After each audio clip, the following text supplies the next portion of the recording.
3. El litigio climático y las decisiones de inversión. Para el desarrollo. 3.1 Sentencias emblemáticas y de tendencia en el derecho comparado. 3.1.1 Caso Maui Electric Company y derecho de participación pública en asuntos de inversión que pueden afectar el derecho a un medio ambiente limpio y saludable.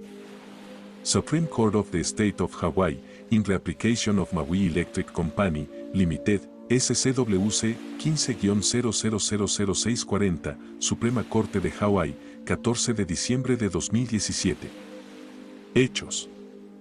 En 1990, las empresas de electricidad Maui Electric Company, dedicada a la prestación de servicios públicos, y Hawaiian Commercial y Sugar Company, HCISCO, productora de electricidad, celebraron un contrato de compraventa de energía, el cual fue aprobado por la Comisión de Servicios Públicos, CSP, del Estado de Hawái.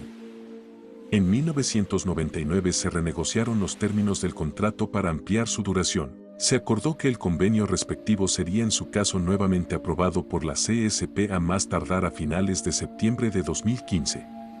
En este convenio se acordó además que Maui Electric Co. continuaría comprando la electricidad de HCISCO, producida en su planta localizada en Pu'unene, Maui, la cual operaba por medio de una central eléctrica interna alimentada por la quema de bagazo de azúcar y otros combustibles, como carbón y petróleo. En marzo de 2015, Maui Electric Co. presentó ante la CSP la solicitud para la aprobación del convenio de renegociación.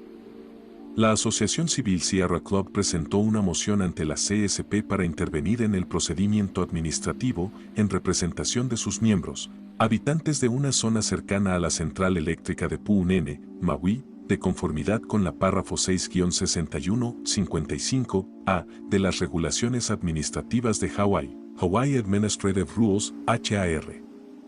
En su moción, Sierra Club destacó a partir de evidencia científica la preocupación de sus miembros por la gran dependencia de la central eléctrica de carbón para cumplir con sus obligaciones en materia de sustentabilidad energética y presentó una lista de más de 400 violaciones cometidas por la central eléctrica a la Ley de Aire Limpio, Clean Air Act.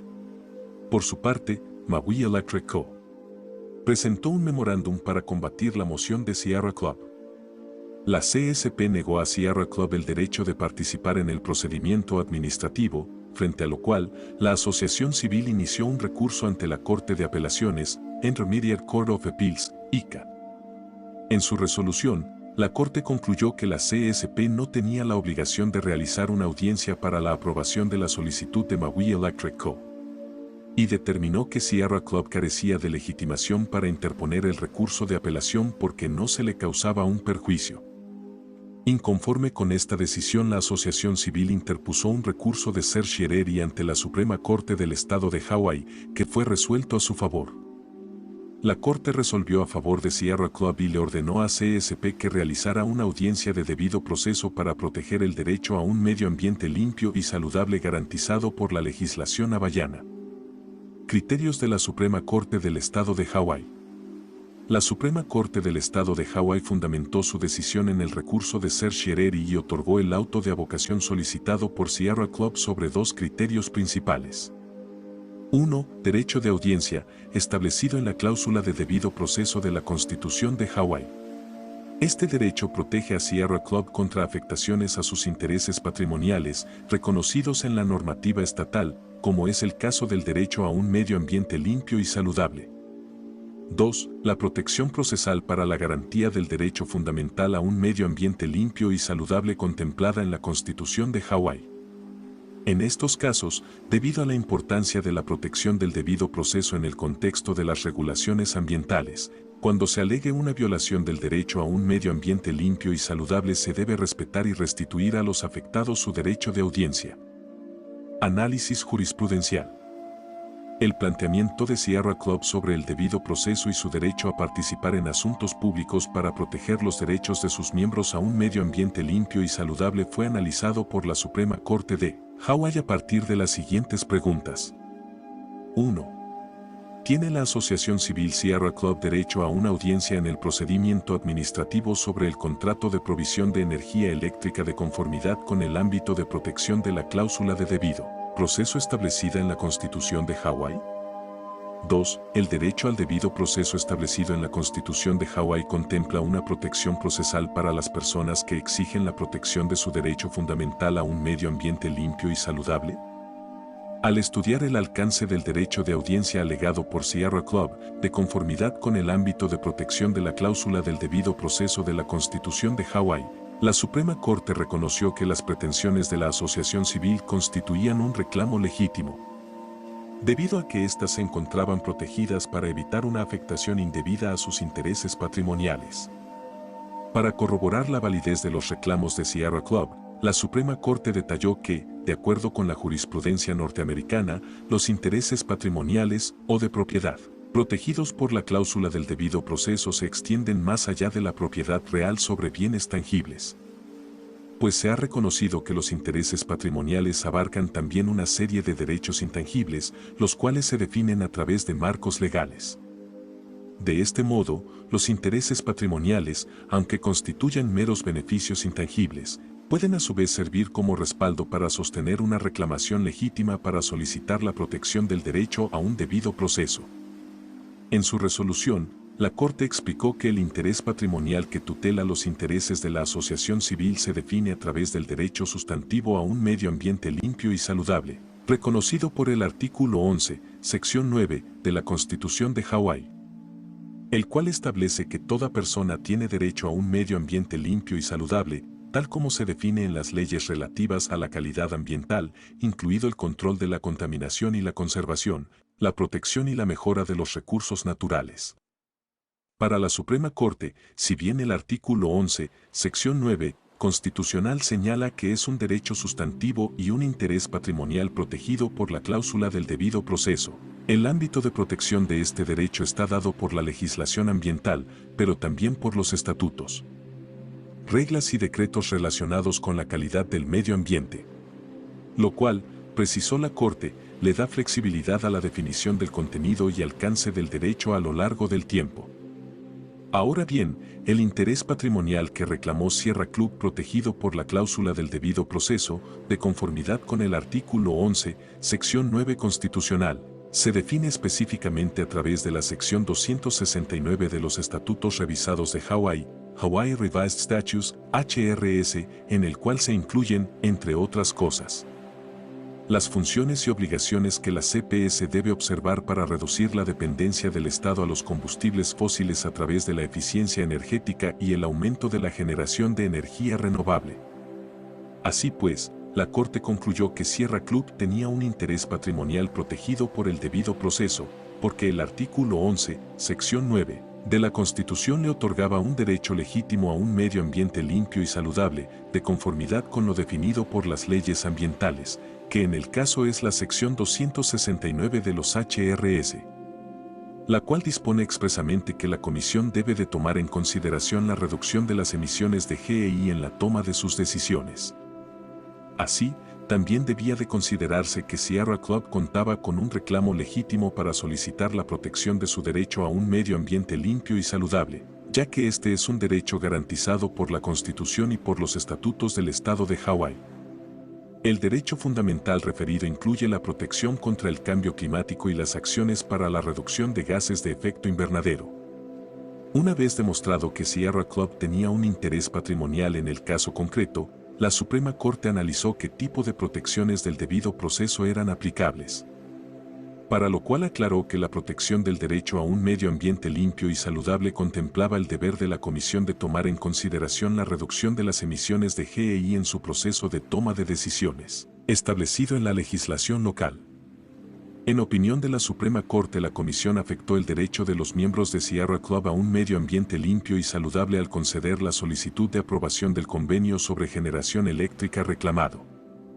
Lo anterior porque la resolución de la Comisión involucró determinaciones relacionadas con los objetivos de energía renovable del Estado. Por ejemplo, la Comisión concluyó específicamente que el convenio ayudaría a lograr los objetivos de política del Estado de alcanzar 100% de energía renovable para el año 2045, así como aumentar la autosuficiencia energética del Estado, al mismo tiempo que se le permitió a Maui Electric Co. mantener la confidencialidad de la información sobre el tipo de combustible que se quemaría en sus actividades. Así pues, la Corte reiteró que la resolución de la Comisión afectó negativamente los intereses privados de los miembros de Sierra Club, debido a que la violación del derecho de audiencia conlleva a la generación de posibles riesgos o impactos a largo plazo en la calidad del aire en el área. En este mismo sentido, sobre la protección del debido proceso en el contexto de las regulaciones ambientales, la Corte resaltó que en estos casos los daños causados por una violación procesal no se revierten fácilmente y, también, precisó que las violaciones procesales en la toma de decisiones imponen al final una mayor carga para el Estado y promueven la toma de decisiones ineficientes. Por estos motivos, la Corte estableció que la protección del derecho al debido proceso exige de una tutela judicial mucho más flexible, en la que se considere específicamente si el derecho protegido por la ley se ha visto afectado negativamente. La sentencia de la Suprema Corte de Hawái estableció, asimismo, a causa del interés patrimonial de contar con un medio ambiente limpio y saludable del cual Sierra Club es titular, que la Comisión debió conceder a la Asociación Civil una audiencia para considerar los impactos que la aprobación del convenio energético tendría sobre el derecho de sus miembros a un medio ambiente saludable, que podría ser afectado por acciones como la liberación de GEI a la atmósfera. Así, en el procedimiento de evaluación para la aprobación del convenio sobre la generación y compra de energía debió darse una oportunidad suficiente a Sierra Club para que las preocupaciones de sus integrantes fueran escuchadas, de manera significativa y previa a la toma de decisión. A la luz de su interés patrimonial y el derecho de sus integrantes a un medio ambiente limpio y saludable. 3.1.2 Caso DG Khan Cement Company v Government of Punjab. Planeación del Desarrollo Urbano y Cambio Climático, CP 1290-L/2019, Corte Superior de Lahore, Pakistán, 15 de abril de 2021. Hechos. En este caso se controvirtió la notificación del 8 de marzo de 2018 emitida por el Departamento de Industrias, Comercio e Inversiones del Gobierno de Punjab en virtud de las secciones 3 y 11 de la Norma de Control para el Establecimiento y Expansión Industrial de Punjab de 1963, a través de la cual se decretaron medidas para prohibir el establecimiento de nuevas plantas de cemento, así como la expansión y ampliación de las existentes en la zona negativa creada dentro de los distritos de Chakwal y Kusab. El peticionario que presentó esta acción judicial se ostentó como propietario de una planta para la fabricación de cemento en el Valle de Kaon, en la cordillera de la Sal en Khairpur, distrito Chakwal, quien reclamó la legalidad de las disposiciones mencionadas por considerar que afectaban sus derechos de audiencia, libertad de comercio, negocios y profesión, así como su derecho a la no discriminación porque la regulación combatida lo puso en situación de desventaja frente a otros negocios similares. El peticionario expresó en su reclamación, entre otras cosas, que las autoridades provinciales no tienen competencia para actuar en materias relacionadas con la zonificación y clasificación del suelo, el uso del suelo, el control ambiental, las fuentes de agua y los equilibrios ecológicos. La Corte confirmó la notificación y señaló la prohibición para la realización de actividades industriales en las zonas protegidas. Criterios de la Suprema Corte. La Suprema Corte de Pakistán fundamentó su decisión en los siguientes criterios. 1. Planeación y sustentabilidad del desarrollo, legalidad del área negativa como criterio de zonificación y uso del suelo.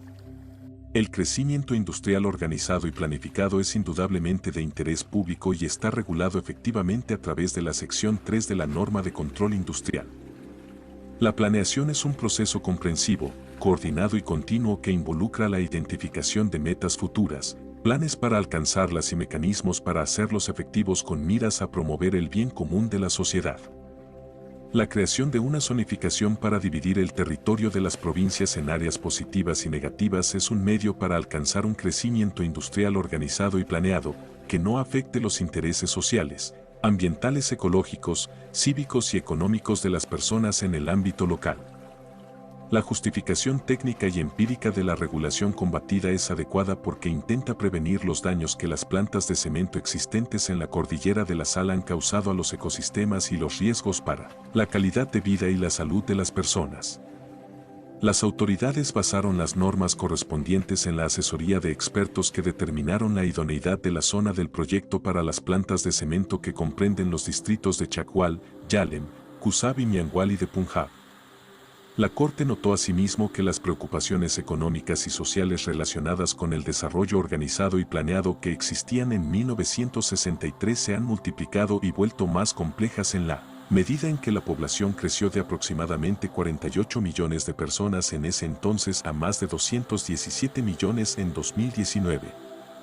El crecimiento organizado y planeado hoy en el mundo indudablemente significa el desarrollo sustentable y los términos perjudicial para el interés nacional, dañinos para la salud pública y fuente de molestias incluirían naturalmente los asuntos más urgentes de nuestro tiempo, como el cambio climático, la degradación ambiental, la seguridad alimentaria y para la salud, la contaminación del aire, el agua y por ruido, la erosión del suelo, los desastres naturales, la desertificación y las inundaciones que tienen un impacto notable sobre la salud pública, la seguridad alimentaria, la conservación de los recursos naturales, la protección del medio ambiente, la equidad social y las opciones de decisión de la sociedad, etc.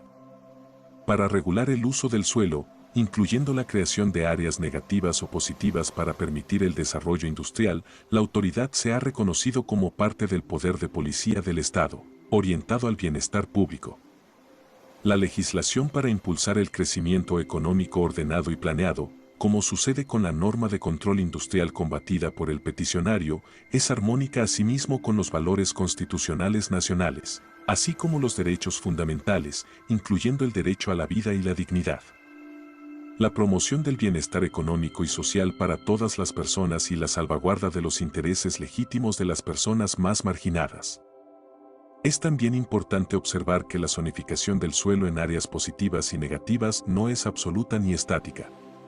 Puede modificarse y las prohibiciones levantarse si el gobierno decide que en este caso específico la recarga de los acuíferos del valle se ha vuelto resiliente para permitir el desarrollo sustentable. 2. Libertad de comercio, negocios y profesión. El peticionario reclamó que bajo el artículo 18 de la Constitución se violan sus derechos mencionados al ser discriminado respecto de otros fabricantes de cemento.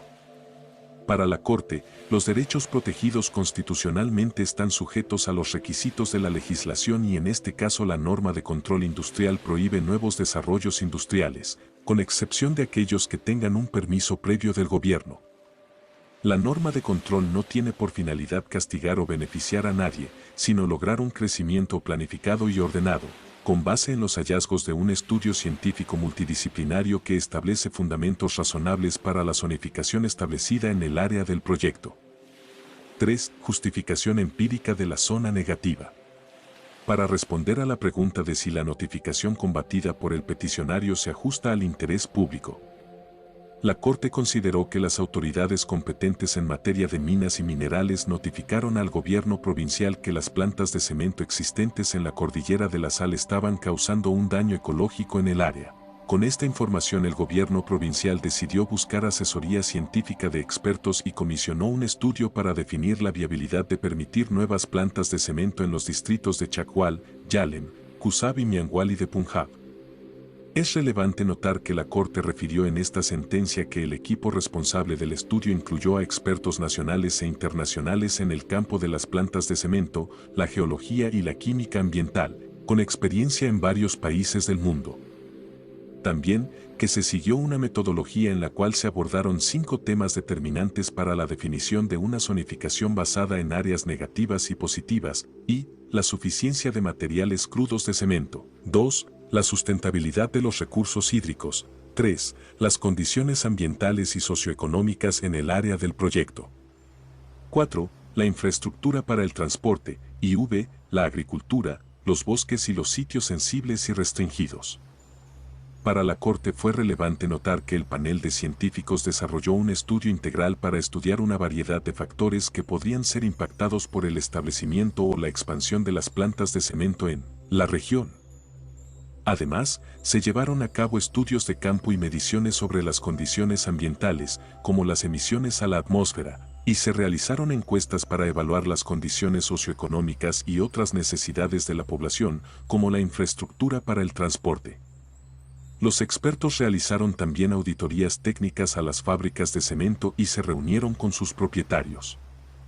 Entre los hallazgos principales del estudio se encontró, por ejemplo, que las reservas de agua subterránea en la zona han descendido en porcentajes altos, muchos pozos se han secado y, por lo tanto, se concluyó que el desarrollo de nuevas fábricas de cemento o la expansión de las existentes podría causar aún un mayor agotamiento de dichas aguas y mayores problemas para la población local, especialmente para quienes dependen de la agricultura.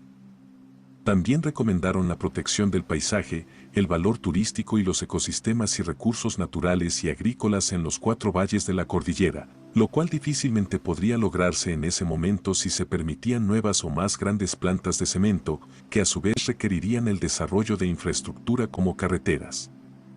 Se recomendó así crear las zonas negativas para el desarrollo, que podrán revisarse cada 10 años para determinar, con base en información científica disponible, si deberían permanecer o modificarse a otros usos del suelo. A partir de esos datos, el gobierno concluyó que permitir que se instalaran nuevas plantas de cemento o se ampliaran las existentes en la zona sería perjudicial para el interés público. Principios de precaución e indubio pro natura y personalidad jurídica ambiental.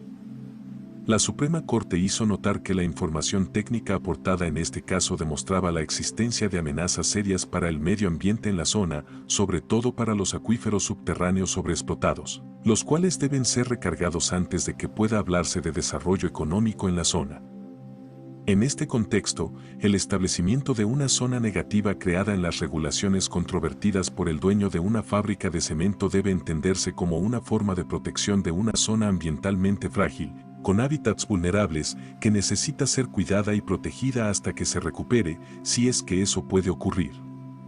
Así, la decisión sobre permitir la ampliación de una fábrica de cemento en la zona negativa hace necesario recurrir al principio precautorio contemplado en la Declaración de Río, así como el principio emergente de indubio pro natura que se formuló en la Declaración sobre el Estado de Derecho en materia ambiental de la Unión Internacional para la Conservación de la Naturaleza en 2016. En los hechos de este caso, el gobierno provincial se vio obligado a adoptar un enfoque precautorio y actuar en línea con el principio indubio pro natura, al menos hasta que, por ejemplo, se desarrolle un estudio hidrológico detallado en el cual se define el potencial uso industrial de los recursos hídricos subterráneos en el área del proyecto. Este enfoque adoptado por el gobierno cumple con la Constitución, así como el deber de las Cortes de proteger los derechos fundamentales del público, como son en este caso, los de la vida, el desarrollo sustentable y la dignidad de las comunidades que habitan la región. Hasta en tanto el propio gobierno no determine que el proyecto planteado no tendrá impactos ambientales adversos. Además, para la Suprema Corte, el medio ambiente debe protegerse por su propio derecho. La protección de la naturaleza va más allá de un régimen centrado en los derechos de los seres humanos. Hemos visto cómo en muchas legislaturas y cortes alrededor del mundo se ha asignado personalidad jurídica a la naturaleza. El enfoque de la personalidad jurídica de la naturaleza para proteger y preservar a los objetos naturales es una de las evoluciones más recientes del derecho ambiental. Justicia hídrica.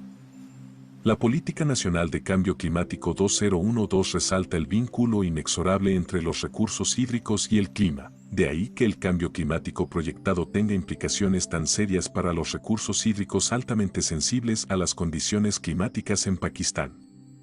Los riesgos climáticos incrementarán la ya difícil situación de un país que vive un estrés hídrico y además enfrenta una demanda creciente de agua asociada al aumento poblacional y de las actividades económicas. Adicionalmente a los razonamientos en la sentencia sobre la necesidad de implementar el marco para el manejo integrado de los recursos hídricos propuesto por el gobierno, la Suprema Corte de Justicia hizo referencia a la Declaración Judicial de Brasilia sobre Justicia Hídrica desarrollada y suscrita por el Instituto Judicial Mundial del Ambiente, presentada en la Conferencia de Jueces y Fiscales sobre Justicia Hídrica que se llevó a cabo durante el 8º Foro Mundial del Agua en Brasil en marzo de 2018. La Suprema Corte, aplicando la definición de justicia hídrica contenida en la Declaración de Brasilia, interpretó que el Estado debe ejercer la gestión de todos los recursos hídricos y protegerlos junto con sus funciones ecológicas asociadas en beneficio de las generaciones actuales y futuras, y de la comunidad de vida de la Tierra. En la sentencia se afirmó también, siguiendo la misma declaración de Brasilia, que debido a las estrechas interrelaciones entre el suelo y el agua y las funciones ecológicas de los recursos hídricos, cualquier persona con el derecho o interés de utilizar los recursos hídricos o el suelo tiene el deber de mantener las funciones ecológicas y la integridad de los recursos hídricos y los ecosistemas relacionados. Cambio climático y justicia climática. Solo mediante la elaboración y aplicación de medidas de adaptación adecuadas será posible garantizar la seguridad hídrica, alimentaria y energética del país. Otra dimensión importante del cambio climático conforme a la decisión de la Corte es la justicia intergeneracional y la necesidad de democracia climática intergeneracional. La Corte expresó en esta sentencia que sus decisiones también deben proteger los derechos de las generaciones futuras, lo cual hace necesario reconocer el concepto de justicia climática y sus implicaciones globales, mucho más allá del alcance de la jurisdicción nacional. Análisis jurisprudencial. La sentencia de la Suprema Corte abordó los planteamientos del demandante en cuanto a la legalidad de la notificación, cuestionando sobre todo los fundamentos científicos para justificar la necesidad y la facultad del gobierno provincial de establecer un área negativa dentro de la zonificación local, a través de la cual se prohibieron sus actividades industriales relacionadas con la producción de cemento. La Corte razonó que si bien en este caso la empresa no puede ampliar o mejorar la capacidad de su planta de fabricación de cemento mientras subsista el área negativa, debe observarse que la zonificación de las zonas en positivas y negativas no es absoluta. No está grabada en piedra y podría levantarse si el gobierno considera que se ha restablecido la recarga de los mantos acuíferos y la naturaleza se ha vuelto resiliente para permitir el desarrollo sostenible. La Suprema Corte explicó que la sentencia buscó garantizar un crecimiento industrial organizado y planificado en la provincia, tomando en cuenta los hallazgos de un estudio multidisciplinario que proporcionó una base científica razonable para la zonificación del área del proyecto de manera conforme a la Constitución. Las regulaciones combatidas hicieron primar el interés público invertido en el establecimiento de la zona como un área negativa en la cual no podrá autorizarse la instalación de nuevas plantas de cemento o la ampliación de las existentes, por cuestiones como la suficiencia de materias primas de cemento, la sostenibilidad de los recursos hídricos, las condiciones ambientales y socioeconómicas en la región, la infraestructura de transporte y la agricultura, bosques y otros sitios restringidos y sensibles. La planta de cemento existente podría prevalecer con el cumplimiento de una serie de recomendaciones, pero el establecimiento de nuevas plantas de cemento y la expansión de las existentes sería perjudicial para el interés público por las siguientes razones. Y, la disminución del caudal hídrico en los mantos freáticos como consecuencia de los pozos abiertos y excavados para abastecer nuevas plantas de cemento o expandir las existentes, y el riesgo de un mayor agotamiento de las aguas subterráneas, afectaciones a la seguridad hídrica de la población local y especialmente para la agricultura. 2. El importante valor escénico y turístico de Cuatro Valles, es decir, Caón, Binaar, Pal y Padrar, amerita protección especial. 3. La presión del crecimiento poblacional causado por el proyecto requeriría en el futuro que se construyeran nuevas vías de comunicación como carreteras. Y 4. La Cordillera de la Sal, cuyo encanto ha cautivado a peregrinos, viajeros y emperadores desde los viejos tiempos, también está amenazada y requiere protección. La Suprema Corte explicó que tomó su decisión con base en diversos informes técnicos del gobierno y expertos independientes en los cuales se demostró la existencia de serias amenazas para el medio ambiente en el sitio, que justifican plenamente la declaración de un área negativa en la cual se restrinjan las actividades industriales, especialmente para el acuífero que debe poder mantener su capacidad de recarga, indispensable para que pueda tener lugar cualquier desarrollo sostenible en la zona. En otras palabras, la declaración de un área negativa busca proteger un sitio ambientalmente frágil, que es un hábitat natural vulnerable y necesita cuidado y protección hasta que se recupere.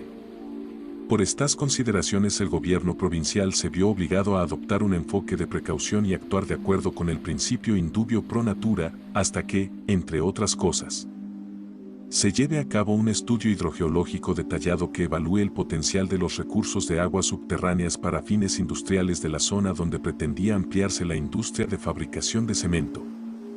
Este enfoque también es constitucionalmente adecuado, ya que los tribunales deben proteger los derechos fundamentales del público y, en este caso, el derecho a la vida, la sostenibilidad y la dignidad de la comunidad que vive alrededor de la fábrica deben tratarse como prioridades frente a los intereses del crecimiento industrial. En tanto el gobierno determine que no tendrían efectos ambientales adversos en una zona frágil ecológicamente. La Corte también se refirió a la doctrina que ha surgido en otros países sobre los derechos de la naturaleza para afirmar que la diversidad biológica debe protegerse por su valor intrínseco.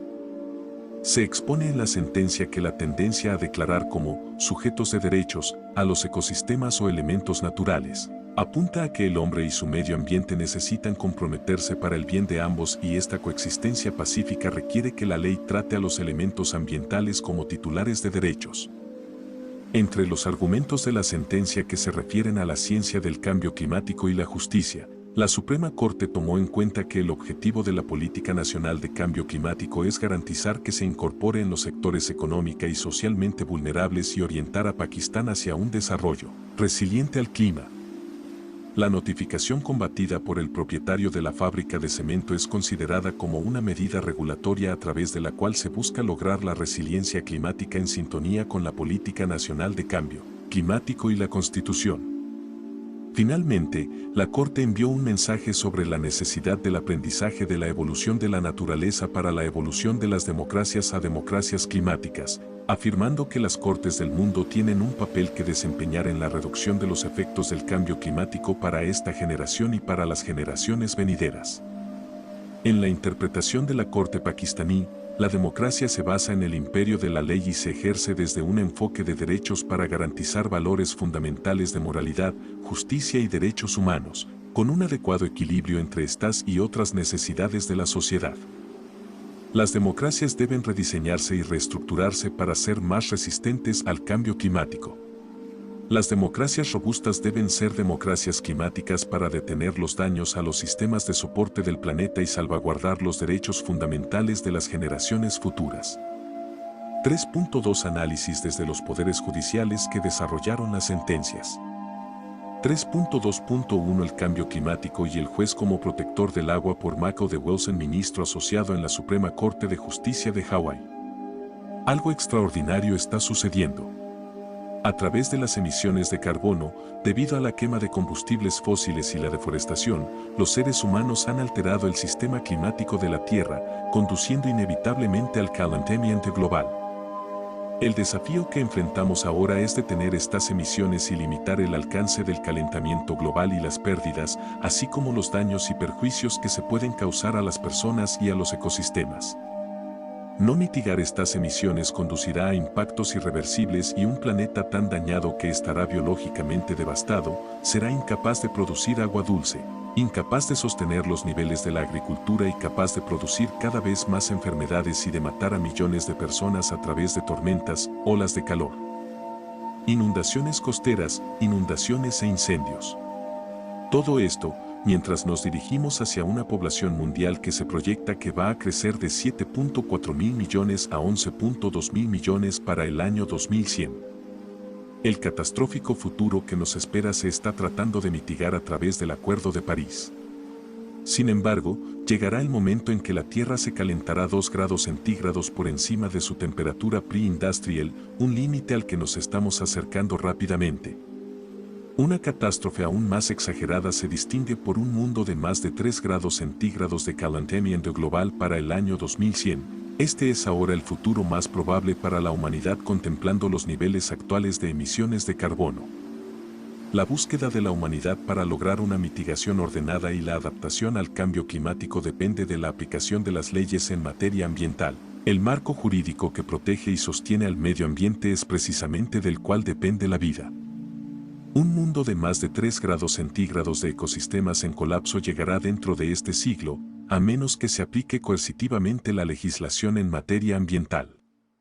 Este comentario sugiere que el marco jurídico actual posiciona a los jueces de la Tierra como guardianes de la confianza pública, los cuales hacen un juramento para proteger los recursos hídricos de la Tierra del daño severo causado por el calentamiento global.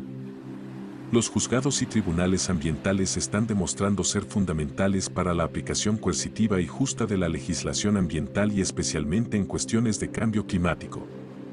Para capacitar aún más a los jueces que deben aplicar las normas ambientales, Antônio Benjamin, ministro en el Tribunal Superior de Justicia de Brasil, en colaboración con la Comisión Mundial de Derecho Ambiental, el Programa de las Naciones Unidas para el Medio Ambiente, PNUMA, y la Organización de los Estados Americanos, OEA. Ha liderado el establecimiento del Instituto Judicial Global del Medio Ambiente, GJIE. Estas instituciones fortalecen el poder judicial mundial, a medida que éste ejerce su deber público de proteger a la humanidad y la integridad ecológica de la Tierra a través de la aplicación responsable y resiliente de la legislación ambiental. A través del marco de empoderamiento de los tribunales ambientales y del GJIE, los jueces estarán más capacitados para aplicar la ley ambiental en nuestra era de antropoceno y cambio climático. La humanidad nota el cambio climático, el panorama. La necesidad de que las instituciones judiciales aborden el cambio climático es evidente. La humanidad está demandando soluciones. Las manifestaciones multitudinarias se han convertido en algo habitual. La más grande de la historia para protestar en contra del cambio climático fue la Marcha Popular por el Clima el 21 de septiembre de 2014, cuando alrededor de 311.000 participantes marcharon frente a la Organización de las Naciones Unidas, ONU, en Nueva York. Al mismo tiempo, marchas similares se llevaron a cabo en todo el mundo, incluyendo Ámsterdam, Berlín, Londres, Nueva Delhi y Río de Janeiro. Durante la Conferencia de las Partes del Convenio Marco de las Naciones Unidas sobre el Cambio Climático de 2015, COP21, en París, más de 600.000 personas marcharon en 175 países. El 29 de abril de 2017, se estima que 200.000 manifestantes marcharon contra el cambio climático en Washington, D.C. De acuerdo con las opiniones de muchos manifestantes, un número creciente de figuras icónicas han declarado que el cambio climático es el problema más importante al que se enfrenta la humanidad. El presidente de China, Xi Jinping, destacó el cambio climático en su discurso ante la ONU en Ginebra el 18 de enero de 2017. Debemos hacer que nuestro mundo esté limpio y hermoso al perseguir el desarrollo verde y bajo en el consumo de carbono. La industrialización ha creado una riqueza material nunca antes vista, pero también ha infligido un daño irreparable al mundo. En la Cumbre Climática de París en 2014, el entonces presidente Barack Obama calificó el cambio climático como un tema que va a definir los contornos de este siglo más dramáticamente que cualquier otro. La canciller de Alemania, Angela Merkel, declaró en noviembre de 2017 en la Conferencia de las Naciones Unidas sobre el Clima en la ciudad de Bonn, Alemania: el cambio climático es una cuestión que determina nuestro destino como humanidad. El mensaje del Papa Francisco dirigido a 1.200 millones de católicos en su encíclica de junio de 2015 sobre el medio ambiente describió el cambio climático como uno de los principales desafíos a los que se enfrenta la humanidad en nuestros días. Representa una ruptura de la relación entre la humanidad y la Tierra que es un pecado. Uno de los científicos más reconocidos del mundo, Stephen Hawking, describió el cambio climático desbocado causado por el hombre como la mayor amenaza que enfrenta el mundo. Un aumento de la temperatura del océano derretiría los casquetes polares y provocaría una liberación de grandes cantidades de dióxido de carbono del fondo del océano. Ambos efectos podrían hacer que nuestro clima sea como el de Venus, con una temperatura de 250 grados. E.O. Wilson, profesor emérito del Departamento de Entomología de la Universidad de Harvard, ofreció una visión similar del cambio climático forzado por el hombre, llamándolo el gran demonio colérico que amenaza todas nuestras vidas. Detrás de la atención preeminente que se le da al cambio climático por parte de los líderes políticos, económicos, científicos y religiosos, lo más relevante es la inmediatez de su peligro. Thomas Lovejoy, biólogo de conservación, creador del término biodiversidad, advierte que con 2 grados centígrados de calentamiento global, indudablemente habrá extinciones masivas y generalizadas, así como el colapso masivo de ecosistemas. Una consecuencia obvia del colapso de los ecosistemas es el probable caos social, caracterizado por disturbios, incluyendo luchas por el agua.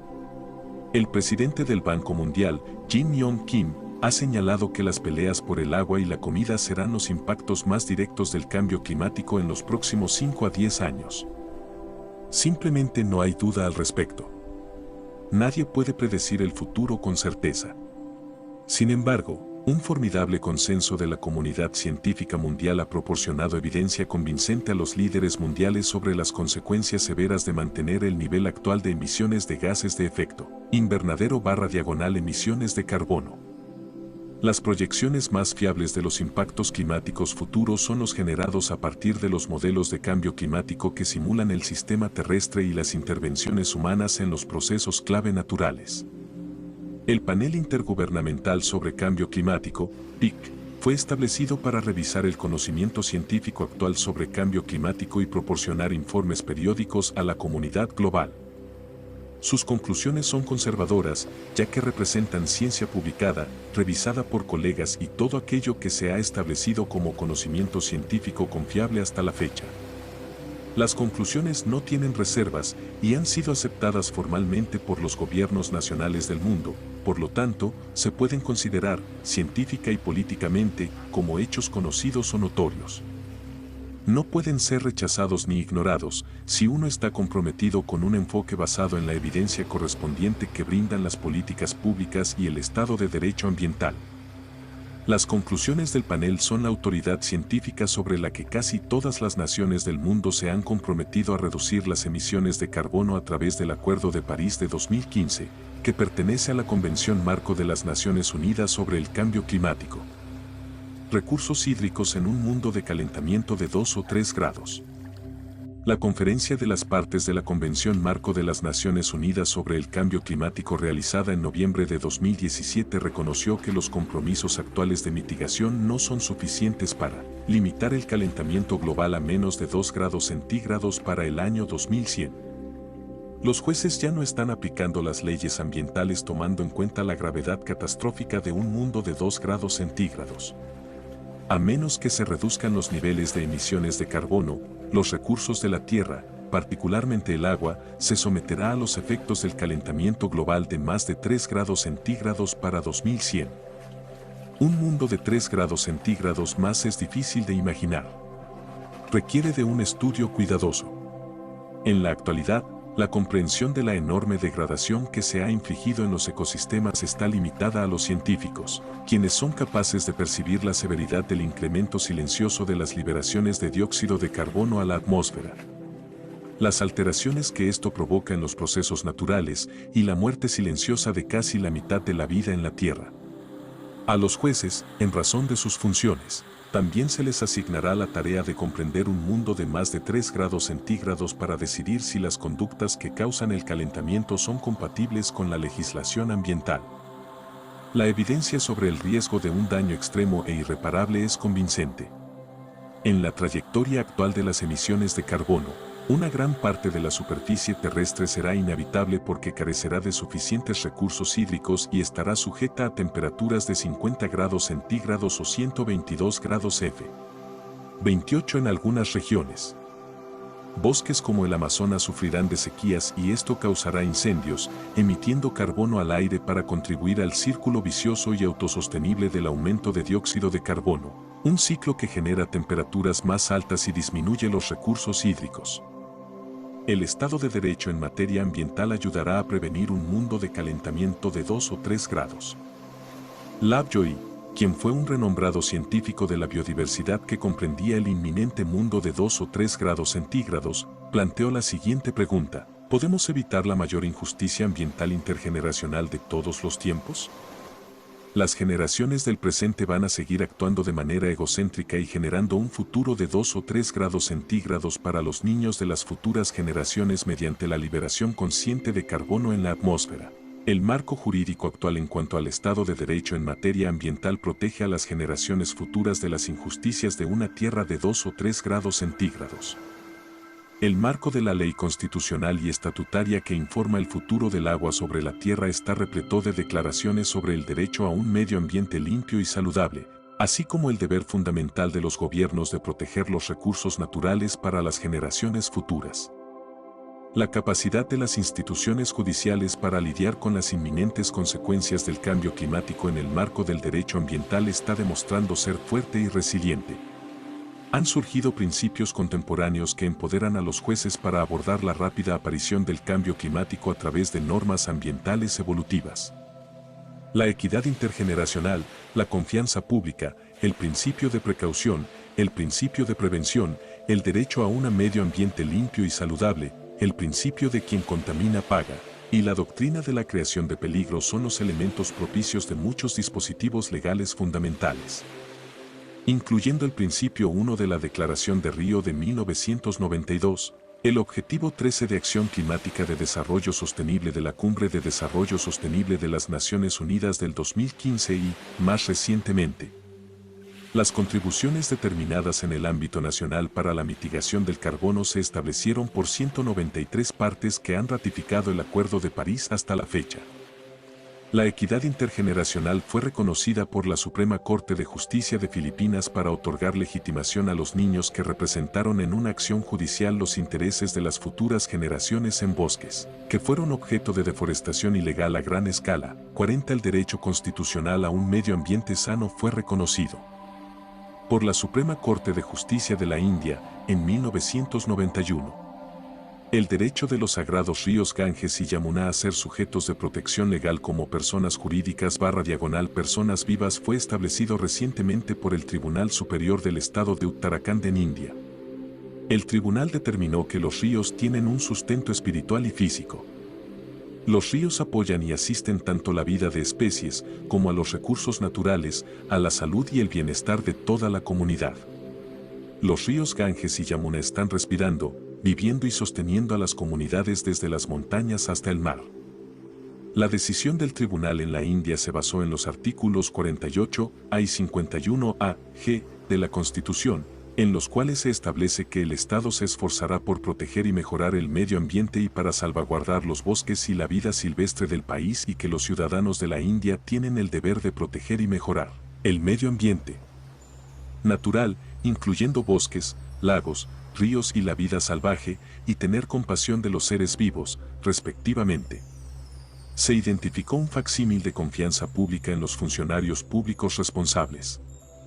El director Namami Ganj, el secretario principal del Estado de Uttarakhand y el abogado general del Estado de Uttarakhand fueron declaradas personas en loco parentis como humanos para proteger, conservar y preservar los ríos Ganges y Yamuna y sus afluentes. Estos servidores están obligados a defender el estado actual de los ríos Ganges y Yamuna y también de promover la salud y el bienestar de estos ríos. La hegemonía del derecho ambiental contemporáneo ha sido aplicada por jueces que tienen un dominio y un entendimiento de la ciencia ambiental emergente y de las consecuencias de las conductas sociales que causan el calentamiento de la tierra, el aire y el agua por encima de 2 grados centígrados desde los niveles pre-industrials. El agua para la agricultura recibió protección gubernamental en Pakistán para abordar los efectos del cambio climático. El Tribunal Superior de Lahore de la Federación de Pakistán identificó el cambio climático como un desafío que define nuestra época, que ha provocado fuertes inundaciones y sequías, generando serias preocupaciones con respecto al agua y al sustento alimenticio. Y representa un llamado de atención para la protección de los derechos fundamentales de los ciudadanos de Pakistán. En respuesta a la afirmación de un agricultor de que el gobierno no estaba cumpliendo con su deber de preparar una política de cambio climático, el juez Syed Mansur Alisa convocó y ordenó que los ministerios gubernamentales se reunieran para crearla. Recientemente, el juez en el mismo país estableció por una orden judicial la creación de un comité permanente sobre cambio climático que actuará como enlace entre la Corte y el Ejecutivo. El reconocimiento del deber judicial de conocer los reclamos de ciudadanos lesionados por la falta de protección del gobierno frente a los riesgos del cambio climático causado por las emisiones de carbono es un referente del papel de los jueces cuando se enfrentan a casos que resaltan la urgencia de este fenómeno.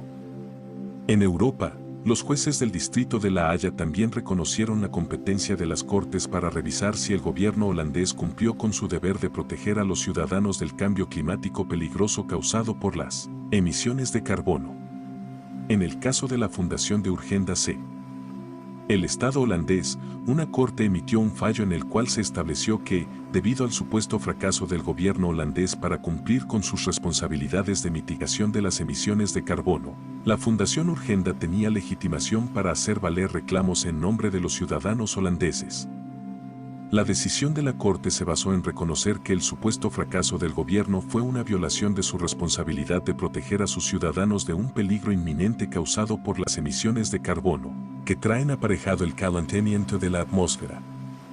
El análisis de la teoría de la creación de peligro ha sido criticado como una desviación del requisito tradicional de la ley de daños en la cual se establece que el nexo causal se debe establecer entre el acto del demandado y el daño sufrido. Bajo este análisis, el reclamo de Urgenda debió fracasar porque no puede probarse una conexión causal directa entre las emisiones de carbono en los Países Bajos y el problema global creado principalmente por países que generan mayores emisiones de carbono. Sin embargo, la Corte de Distrito de La Haya reconoció que el cambio climático es un problema que elude el agravio tradicional de la ley, debido a sus impactos generalizados a gran escala. Es un hecho establecido que el cambio climático está ocurriendo en parte debido a las emisiones de gases de efecto invernadero generadas en los Países Bajos. También es un hecho establecido que las consecuencias negativas se están resintiendo actualmente en Holanda, como niveles fuertes de precipitación, y la implementación de medidas de adaptación para hacer que Holanda sea a prueba de clima. Además, se establece que si las emisiones globales, causadas en parte por los Países Bajos, no disminuyen sustancialmente, el cambio climático peligroso probablemente va a suceder. En opinión de la Corte, los daños que reclama Urgenda representan los intereses de las generaciones actuales y futuras de ciudadanos holandeses son tan grandes y concretos que dado su deber de cuidado, el Estado debe hacer un aporte adecuado, mayor que su contribución actual, para prevenir el cambio climático peligroso. En Estados Unidos, un juez concluyó que las generaciones futuras tienen el derecho fundamental amparado en la Constitución Federal a un sistema climático capaz de sustentar la vida humana en la Tierra. Este se consideró un derecho fundamental bajo la cláusula del debido proceso de la Quinta Enmienda de la Constitución. El derecho constituye casi literalmente la base de la sociedad, sin la que no habría una civilización y mucho menos un progreso. 51. Cualquier compromiso de ese derecho por acción o inacción del gobierno está sujeto a un estándar de revisión de escrutinio estricto. La jueza Ann Ecken de una corte de distrito en Oregón aplicó este análisis para permitir una demanda contra el gobierno de Estados Unidos de América interpuesta por una organización de estudiantes que representaron a las generaciones futuras presuntamente lesionadas por el fracaso de regular adecuadamente las emisiones de efecto invernadero, atribuible al gobierno de NADE. Así como el matrimonio es el fundamento de la familia, un sistema climático estable es literalmente la base de la sociedad, sin la cual no habría ni civilización ni progreso. 51. Idem, citando Menard Calle Hill, 125 US 190, 211, 1888, citando Oposa se factoran, Gr. Num, octubre de 1083, 33 ILM 173, 187 a 88, SC 30 de julio de 1993, sin una ecología equilibrada y saludable, las generaciones futuras van a heredar solamente tierra seca incapaz de sustentar la vida. Las lesiones atribuidas al cambio climático por los estudiantes en su demanda incluían aquellas causadas por la contaminación del agua y las sequías. 55. Los daños causados por las inundaciones debidas en gran medida al cambio climático también fueron alegados por Jed Nav, un niño de 13 años. Las aguas de la inundación entraban a nuestro hogar a través de cada apertura posible. Intentamos detenerlo con toallas, cobijas y tablas. El agua corría por el pasillo, hacia la habitación de mi mamá y a la habitación de mi hermana. El agua empapó mi sala y comenzó a cubrir por completo el piso de nuestra cocina. Nuestros excusados, lavabos y bañeras comenzaron a desbordar aguas residuales con un olor horrible porque el sistema de drenaje de la ciudad también se inundó. Pronto las aguas negras estaban por todas partes. Teníamos un río de aguas residuales y agua corriendo a través de toda nuestra casa. 56. La Corte rechazó la afirmación del gobierno que esgrimió que las lesiones de los demandantes eran lesiones generalizadas injustificables, no particulares sufridas por los demandantes, porque fueron causadas por el cambio climático que afecta ampliamente a todo el planeta y a toda la humanidad de alguna manera. 57. La jueza Aken enfatizó la naturaleza particular y concreta de las lesiones alegadas, aplicando la regla. Cambio climático viola su debido proceso sustantivo con respecto a los derechos a la vida, la libertad y la propiedad. y que el gobierno ha violado su obligación de proteger ciertos recursos naturales para las personas y para las generaciones futuras, Ibidem, p. 1233. En noviembre, el tribunal emitió una orden negando la moción de desestimación de los acusados y los intervinientes. Señaló que la demanda no se trataba de probar que el cambio climático está ocurriendo o que la actividad humana lo impulsa. Para los efectos de esta moción, esos hechos son indiscutibles, Ibidem, p. 1234. Más bien, el tribunal reconoció que las preguntas versaban sobre si el gobierno de los Estados Unidos era responsable de algunos de los daños causados por el cambio climático, y si los jóvenes demandantes tenían un fundamento jurídico para desafiar las políticas del gobierno en los tribunales. 55 Ibidem, p. 1242, la demandante principal Kelsey Juliana alega que cuando el alga florece, daña el agua que ella bebe, y los bajos niveles de agua causados por la sequía matan al salmón salvaje el cual ella come. El demandante Jacob Lobel alega que las condiciones de sequía obligaron a su familia a instalar un sistema de riego en su granja. 56 Ibidem, p. 1243. 57 Idem. Correcta del agravio generalizado, las supuestas lesiones de los demandantes, daños a su persona, a sus intereses económicos y estéticos, son concretos y particularizados, no abstractos o indefinidos.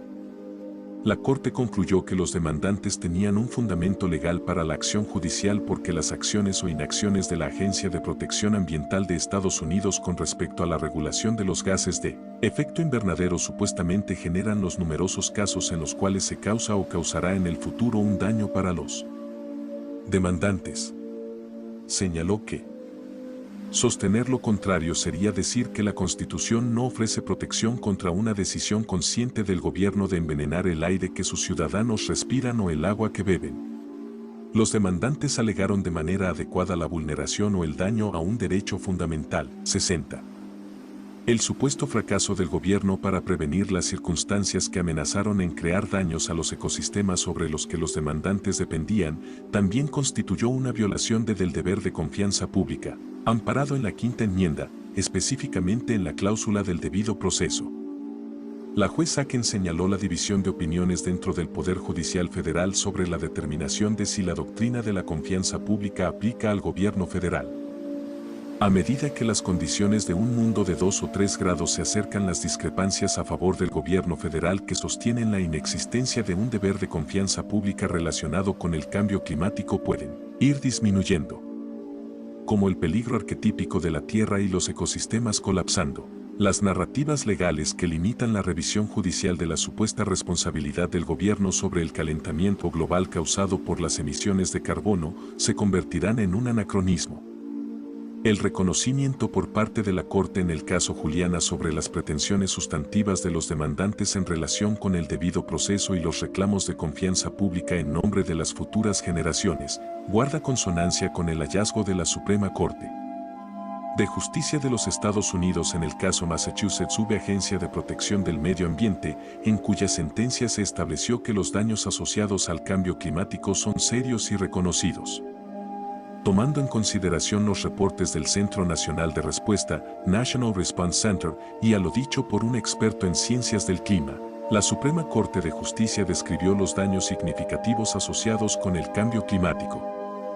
Una serie de cambios ambientales ya han infligido daños significativos, incluyendo el retroceso global de los glaciares, reducción de la extensión de la capa de nieve, el derretimiento primaveral del hielo en ríos y lagos, y la tasa acelerada de aumento de los niveles del mar durante el siglo XX.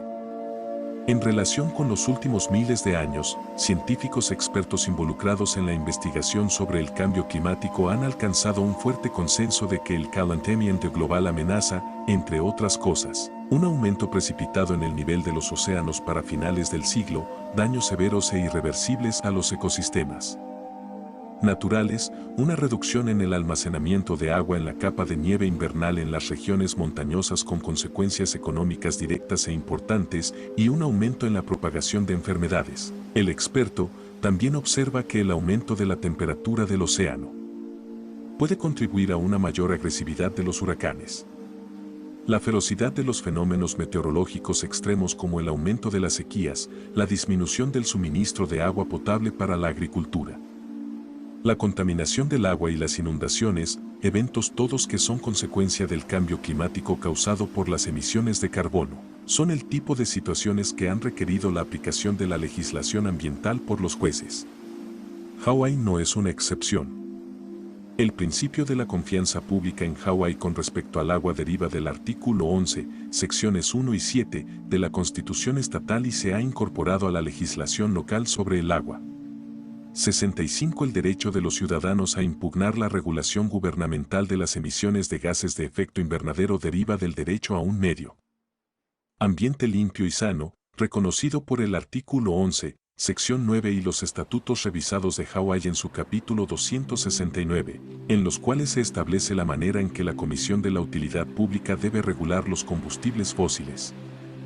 65. La Constitución del Estado de Hawái establece, para beneficio de las presentes y futuras generaciones, el Estado promoverá el desarrollo y la utilización de los recursos hídricos de manera coherente con su conservación y en el fomento de la autosuficiencia del Estado, artículo 11, párrafo 1.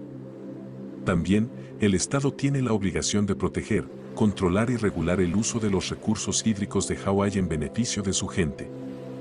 La legislatura proporcionará una agencia de recursos hídricos que, según lo dispuesto por la ley, establecerá la conservación general del agua, la calidad y las políticas de uso. También definirá usos beneficiosos y razonables, protegerá los recursos hídricos subterráneos y superficiales, cuencas hidrográficas y ambientes naturales de arroyos. Establecerá criterios para las prioridades de uso del agua, asegurándose al mismo tiempo los derechos accesorios y los correlativos y los usos ribereños, y establecerá procedimientos para regular todos los usos hídricos de Hawái, artículo 11, párrafo 7, también Inreguayoula o Malekai, Inc. 83 P3 de 664.686, HAW. 2004 en Vallaole. Este tribunal sostuvo que el principio de la doctrina de la confianza pública aplicaba a todos los recursos hídricos, ilimitados por cualquier distinción superficie-suelo, pp. 445 a 447, afirmando Robinson, 65 Haw. En 674, 658 p2 de en 310. Donde el tribunal declaró que el principio de confianza pública se debía imponer sobre todas las aguas del reino. Al hacerlo, este tribunal rastreó el desarrollo del principio histórico de la confianza pública en Hawái y razonó a partir del artículo 11, secciones 1 y 7 de la Constitución adoptó el principio de la confianza pública como un principio fundamental del derecho constitucional en Hawái y la legislatura. De conformidad con el mandato constitucional del artículo 11, sección 7, incorporó principios de confianza pública en el Código, pp. 130 a 132, 9 p3d, pp. 443 a 45. Es más, al sostener que el Código no reemplaza las protecciones de la doctrina de la confianza pública, este tribunal reconoció que aún con la promulgación y cualquier desarrollo futuro del Código, la doctrina continúa informando la interpretación del Código, define sus límites exteriores y justifica su existencia. P. 133, 9 p3dp, 445. El futuro de un mundo de 2 o 3 grados centígrados causado principalmente por las emisiones de gases de efecto invernadero para los recursos hídricos es incompatible con un medio ambiente limpio y saludable en Hawái. El principio de la confianza pública implícito en el deber de preservar los recursos hídricos para las futuras generaciones, aconseja la reducción de la tasa de emisiones de gases de efecto invernadero causadas por la quema de combustibles fósiles. Siendo la población más aislada del mundo, los ecosistemas de Hawái son de los más vulnerables al calentamiento global. En un futuro con un aumento de temperatura de 2 o 3 grados centígrados, sus recursos hídricos probablemente serán inadecuados para satisfacer las necesidades de la población. En la actualidad el uso del agua ha disminuido los niveles de recarga en los acuíferos. Para satisfacer la demanda, el Estado debe encontrar 100 millones de galones de agua dulce adicionales por día. 68 El calentamiento global de 2 o 3 grados centígrados pondrá en peligro la capacidad de las cuencas hidrográficas boscosas para restablecer los niveles de agua en los acuíferos. El aumento de los fenómenos meteorológicos extremos provocará la devastación de las cuencas hidrográficas. Para finales de siglo, el calentamiento global generará 60% más tormentas que podrían causar daños potencialmente catastróficos a Hawái. 69. La Agencia Climatológica del Estado de Hawái ha señalado que históricamente tenemos alrededor de Comisión reduzca la dependencia del Estado de los combustibles fósiles y que utilice fuentes de energías renovables. Esta intención se manifiesta en la historia legislativa del capítulo 269, que demuestra inequívocamente una política de Estado establecida con el propósito de priorizar la utilización de fuentes de energía renovables para reducir la contaminación, además de asegurar algunos posibles beneficios económicos y mayor confiabilidad del suministro de energía del Estado. 68 Hawaii Community Foundation, un plan de acción, seguridad hídrica por un futuro incierto 13-2016. 69 Por ejemplo, si las aguas se calientan por 4 o 5 grados a finales de siglo, podría haber un aumento alarmante de los sistemas tropicales que se forman en el centro del Pacífico a finales de siglo, específicamente un aumento del 60% en tormentas que podrían causar daños potencialmente catastróficos a Hawái. Si los huracanes van a volverse más comunes, no solo van a suceder una vez al siglo, sino una vez cada 10 o 20 años, entonces tal vez deberíamos pensar en cambiar la infraestructura, ya sea protegiendo nuestra red eléctrica, si deberíamos tener tantas casas que no están conectadas a tierra. Yamaguchi, Melanie. Wicked, Giant Problem, ¿está Hawái listo para los efectos del cambio climático? How? News Now, 17 de agosto de 2017. Disponible en http://www.hawaiinews.no.com/story/36025290 Wicked Giant Problem is Hawaii ready for damaging effects of climate change. 4 huracanes al año. El año pasado, 2015, tuvimos 70 Los huracanes en contacto con las cuencas hidrográficas de las montañas generan velocidades del viento letales para los árboles, que al no estar presentes dejan de retener la humedad y liberar agua en el suelo para restablecer los niveles de los acuíferos subterráneos de agua dulce. El restablecimiento de los niveles de agua del acuífero también se verá disminuido por un nivel de precipitación menor.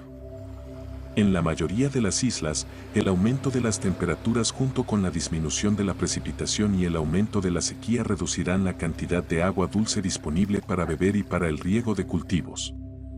Los impactos del cambio climático en los recursos de agua dulce de la región también variarán debido al tamaño diferente de la isla y la topografía.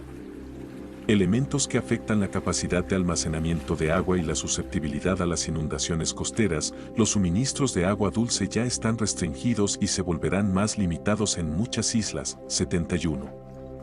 Además, la intrusión de agua salada asociada con el aumento del nivel del mar reducirá aún más la cantidad y calidad del agua dulce en los acuíferos costeros, especialmente en las islas bajas. 72 El aumento del nivel del mar causado por el calentamiento global de 2 o 3 grados centígrados inundará la ciudad de Waikiki, destruyendo los sistemas urbanos de agua y causando daños económicos de $2.000 millones al año en gasto de los visitantes. 73.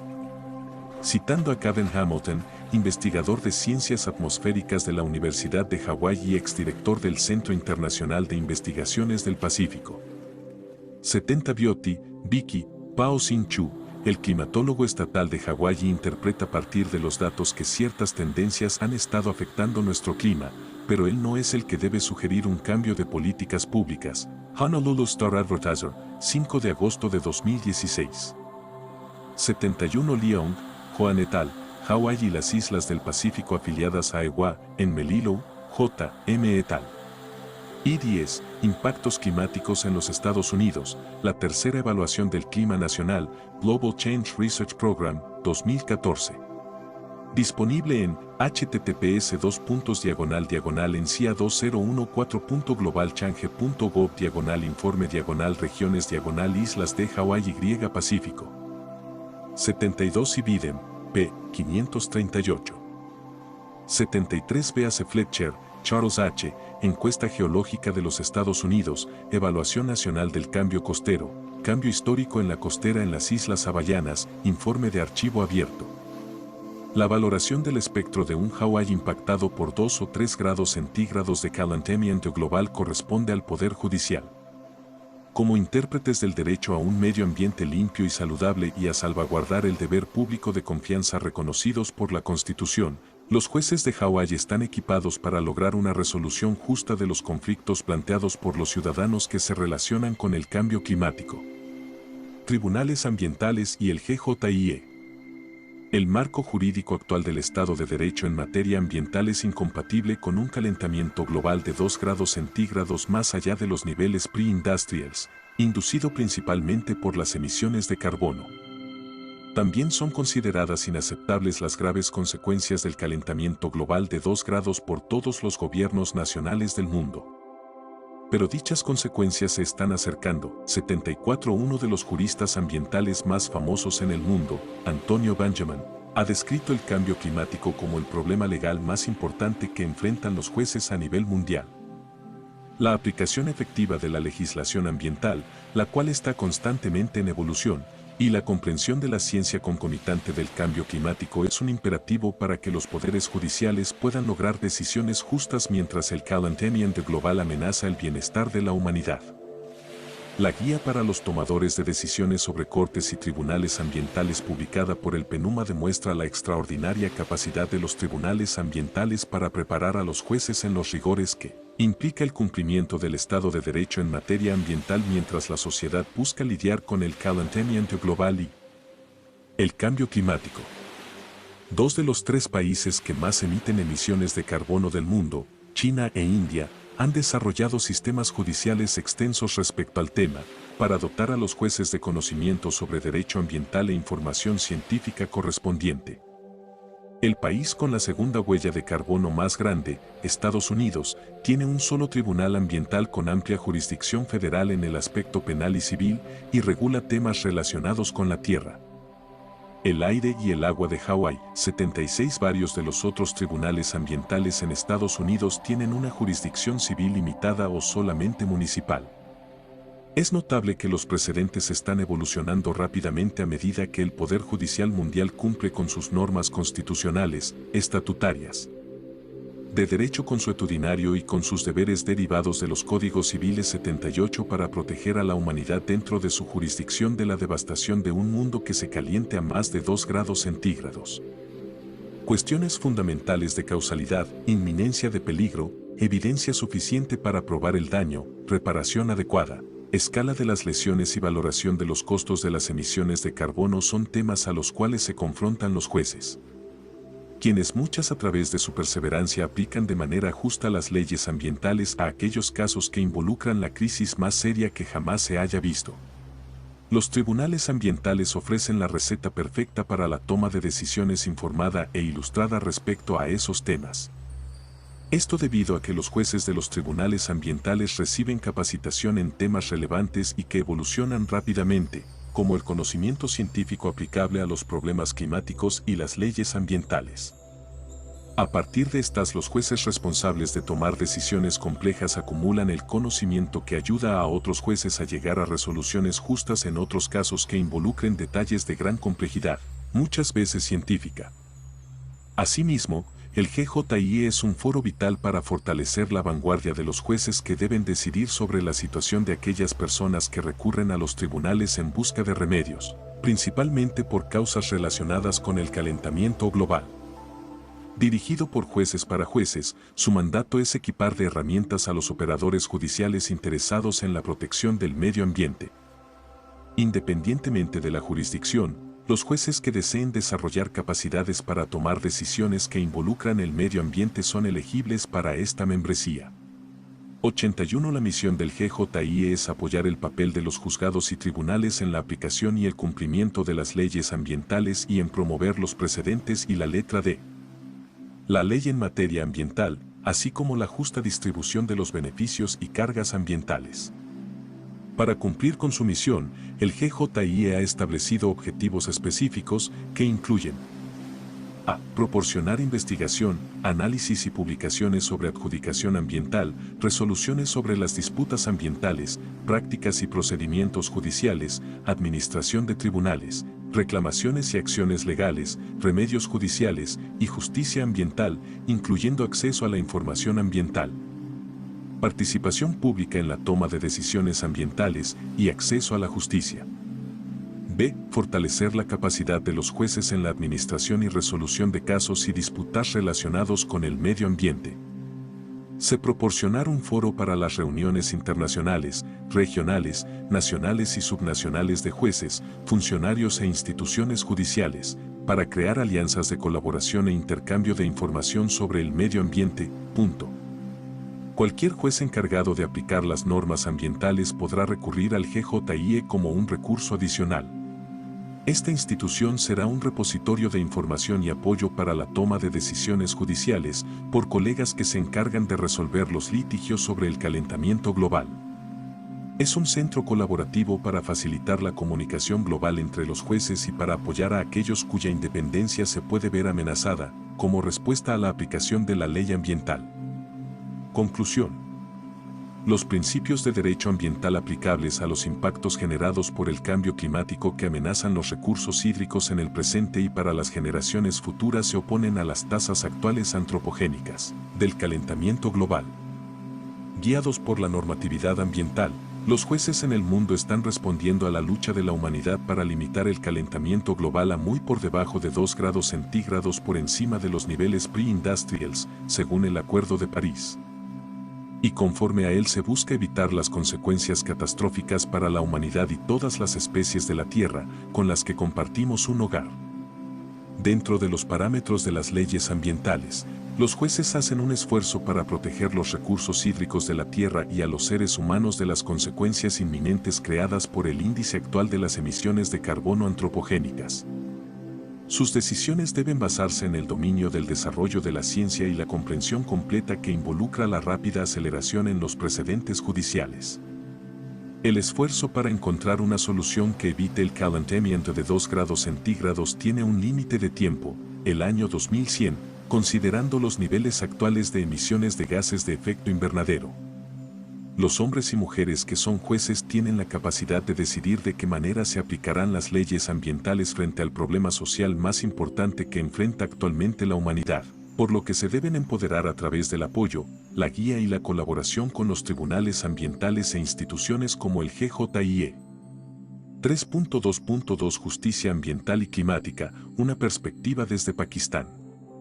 Syed Mansour Ali, ministro de la Suprema Corte de Justicia de Pakistán, Islamabad. Pakistán y el cambio climático. Pakistán ha enfrentado inundaciones, sequías y ciclones en años recientes que han matado y desplazado a miles de personas, destrozando sus medios de vida y dañando la infraestructura.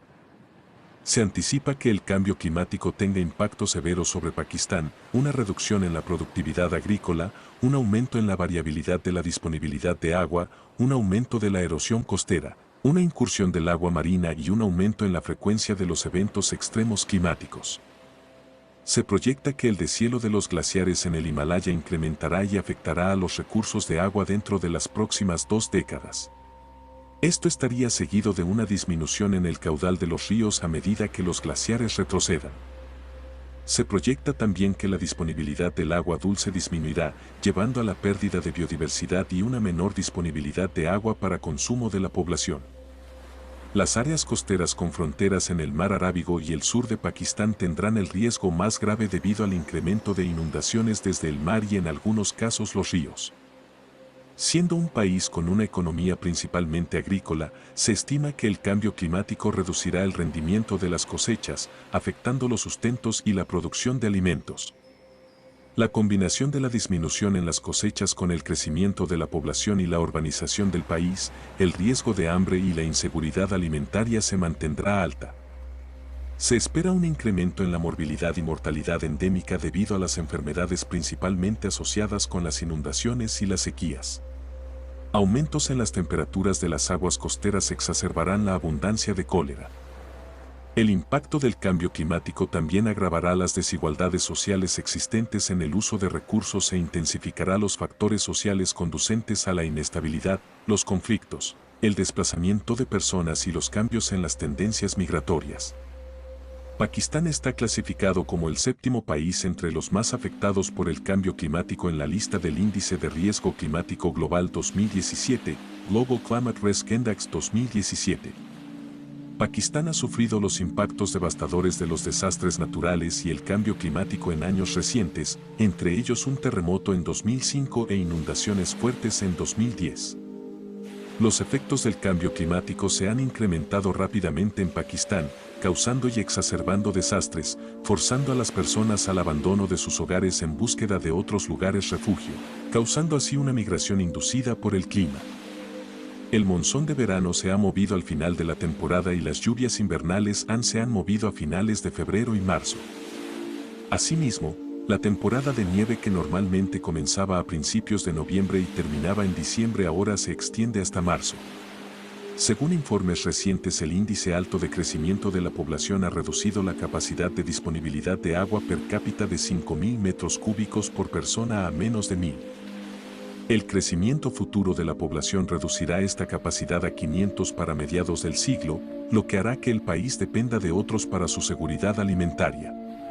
El cambio climático podría reducir los recursos de agua aún más y afectar las vidas, los sustentos y la paz civil.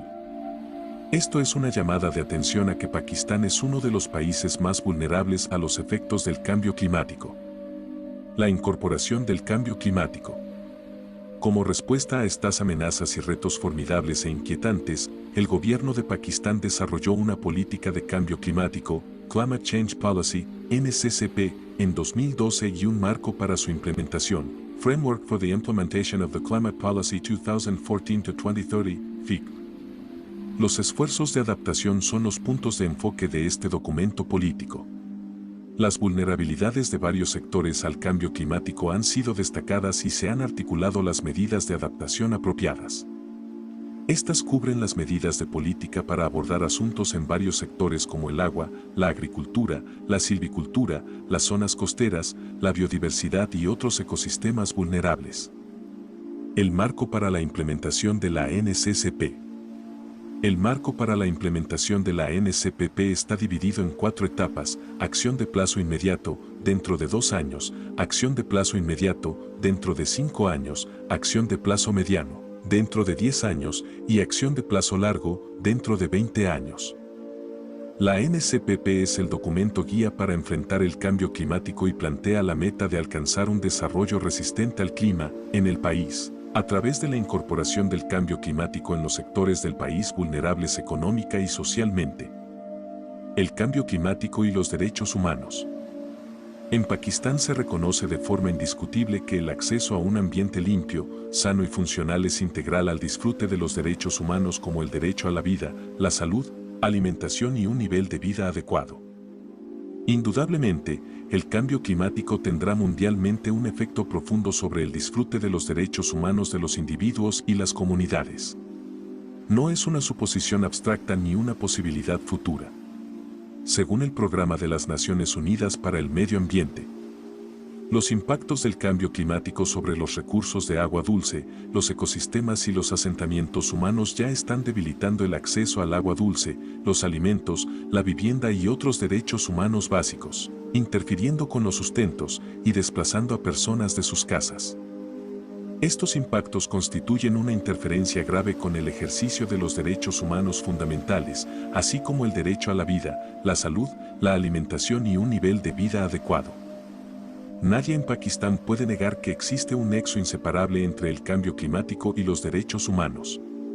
La Constitución autoriza a los tribunales constitucionales a ocuparse directamente de la aplicación de los derechos fundamentales. Los valores constitucionales establecen que los principios de democracia, libertad e igualdad de oportunidades, justicia social, política y económica deben ser plenamente observados.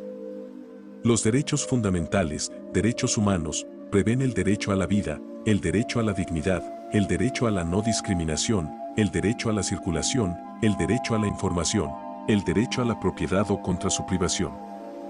La perspectiva de Pakistán, el papel del Poder Judicial. Pakistán ha tenido una experiencia robusta y reveladora con los derechos ambientales. Años de ingeniería judicial a través de interpretaciones progresivas e intencionales han tejido de manera cuidadosa principios internacionales ambientales con nuestros valores constitucionales y los derechos fundamentales y se ha generado jurisprudencia que protege y salvaguarda a la naturaleza. En el centro de esta jurisprudencia está el nuevo constitucionalismo, una mezcla de los derechos humanos con principios ambientales internacionales, con el único objetivo de salvaguardar y proteger a la naturaleza y, específicamente, a las personas marginadas, entre ellas, las mujeres, los niños y los que viven por debajo del umbral de pobreza. En no menos de 2 décadas, nuestras cortes, comenzando con Chile SIA 1994 hasta Imrana Tibana 2016 y Maple Leaf 2018, han expresado fuerte y claramente que los derechos ambientales y los principios internacionales ambientales son parte integral de los valores constitucionales. Los derechos fundamentales y principios de política que pueden imponer las Cortes Constitucionales como derechos fundamentales. El crecimiento de la jurisprudencia en Pakistán es en efecto una historia de constitucionalización de los derechos ambientales. Adicionalmente, esta judicialización de los derechos ambientales es para nosotros la justicia ambiental. En Imrana Tibana 2016, el Pleno de la Corte Suprema por primera vez se refirió al concepto de la justicia ambiental en las siguientes palabras. El corpus de las leyes ambientales tiene el único objetivo de proteger la vida y la naturaleza. Para nosotros la justicia ambiental es una amalgama de los principios constitucionales de democracia, igualdad, justicia social, económica y política garantizados bajo nuestra Constitución y el derecho fundamental a la vida, libertad y la dignidad humana, lo cual incluye los principios ambientales internacionales del desarrollo sostenible, el principio de precaución y la evaluación del impacto ambiental, equidad inter e intrageneracional y la doctrina de confianza pública. La jurisprudencia ambiental o la justicia ambiental en Pakistán, sin embargo, se mantenía enmarcada en los derechos fundamentales y quedó fijada dentro del marco legal de la Ley de Protección Ambiental. La ecuación de la justicia ambiental quedó confinada al contaminador, la parte agraviada y la Agencia de Protección Ambiental. La justicia ambiental, entonces, se limita a las fronteras nacionales y también a las partes en cuestión. No abundaré más sobre este aspecto y cambio el tema a uno que es de mi mayor preocupación, el cambio climático. El caso Asghar Laghari, 2015 a 2018, llevó el cambio climático a la Corte por primera vez en Pakistán. En el caso, un agricultor o campesino solicitó la implementación de la NCCP y el FIC del gobierno federal. En su acción judicial expresó que, como campesino, perdería sus cultivos y medios de vida por la escasez de agua y las sequías frecuentes, a no ser que se desarrollara un sistema de agricultura inocua para el medio ambiente por el Estado, como lo requiere la NCCP. Argumentó que estaban en riesgo sus derechos humanos, sus derechos constitucionales a la vida, al trabajo y a la dignidad humana. La implementación de los derechos fundamentales o derechos humanos a través de una orden o autodemandamiento contra el gobierno federal era un remedio judicial sencillo y directo en este caso. El reto y la oportunidad estuvieron en la judicialización del cambio climático, conectando la política nacional en la materia con su falta de aplicación y cumplimiento a una violación de derechos humanos, tales como los derechos a la vida y a la dignidad. Construir este puente fue una oportunidad única y la Corte no la dejó ir. Ahí iniciamos nuestro viaje hacia la justicia ambiental. La Corte abordó inicialmente el caso Asghar Laghari como cualquier otro caso ambiental, pero rápidamente percibió que era mucho más que cualquiera de esos asuntos, ya que requería estrategias adaptativas en lugar del principio el que contamina, paga. El tema de la adaptación al cambio climático era algo nuevo para las Cortes Verdes o los tribunales ambientales. No se trataba de frenar la contaminación ni tratar la mitigación bajo la legislación ambiental, era mucho más que eso. Se informó a la Corte que en Pakistán se espera una mayor variabilidad en el caudal de los ríos debido a mayor variabilidad de la precipitación y el deshielo de los glaciares. La demanda del agua de riego puede incrementar debido a índices más altos de evaporación y el deshielo de los glaciares. Se espera que las cosechas de trigo y arroz basmati disminuyan dependiendo de la disponibilidad del agua. La disponibilidad de agua para la generación hidroelectricidad podría también disminuir. Las temperaturas más altas probablemente incrementarán la demanda de energía. Las temperaturas más altas en el aire y el mar podrían disminuir la eficacia de la generación de los centrales nucleares y termales. La mortalidad puede incrementar debido a las olas de calor extremo. Los sistemas de drenaje urbano podrían resultar agobiados por la alta pluviosidad e inundaciones repentinas.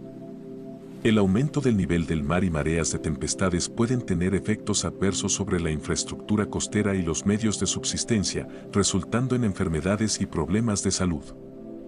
Pronto la Corte se dio cuenta de que la adaptación a estos impactos puede incluir el desarrollo del uso de cultivos con una gran variedad de resiliencia al calor y a las sequías, la modernización de la infraestructura de irrigación y la utilización de tecnologías con ahorro de agua, la integración del manejo de cuencas, la reforestación de cuencas y la construcción de almacenamiento adicional para el agua, la diversificación de la matriz energética, incluso la inversión en proyectos pequeños de hidroelectricidad y renovables, sistemas mejorados de previsión y alerta meteorológica, la reconversión de la infraestructura energética crítica y la construcción de diques o murallas de mar. Abordar la migración interna y tratar a los refugiados del clima. Además, medidas adecuadas relacionadas con la preparación para desastres, el desarrollo de capacidades, el fortalecimiento institucional, la construcción de las infraestructuras adecuadas, la transferencia de las tecnologías y la lista continua. La legislación ambiental existente, una construcción del principio el que contamina, paga, fue inadecuada para tratar con estas dimensiones heterogéneas. La Corte se dio cuenta de que la aplicación y el cumplimiento de aquella política sería la aplicación y el cumplimiento con los derechos fundamentales del pueblo como salvaguarda de su derecho al disfrute de una vida limpia y saludable. Sin embargo, esta sencilla mirada a la aplicación y el cumplimiento de la política puso a la Corte en contacto con numerosos actores con papeles diferentes roles. En este caso, los asuntos de irrigación, la resiliencia de los cultivos, la escasez del agua, la inseguridad alimentaria, etc., surgieron en la discusión.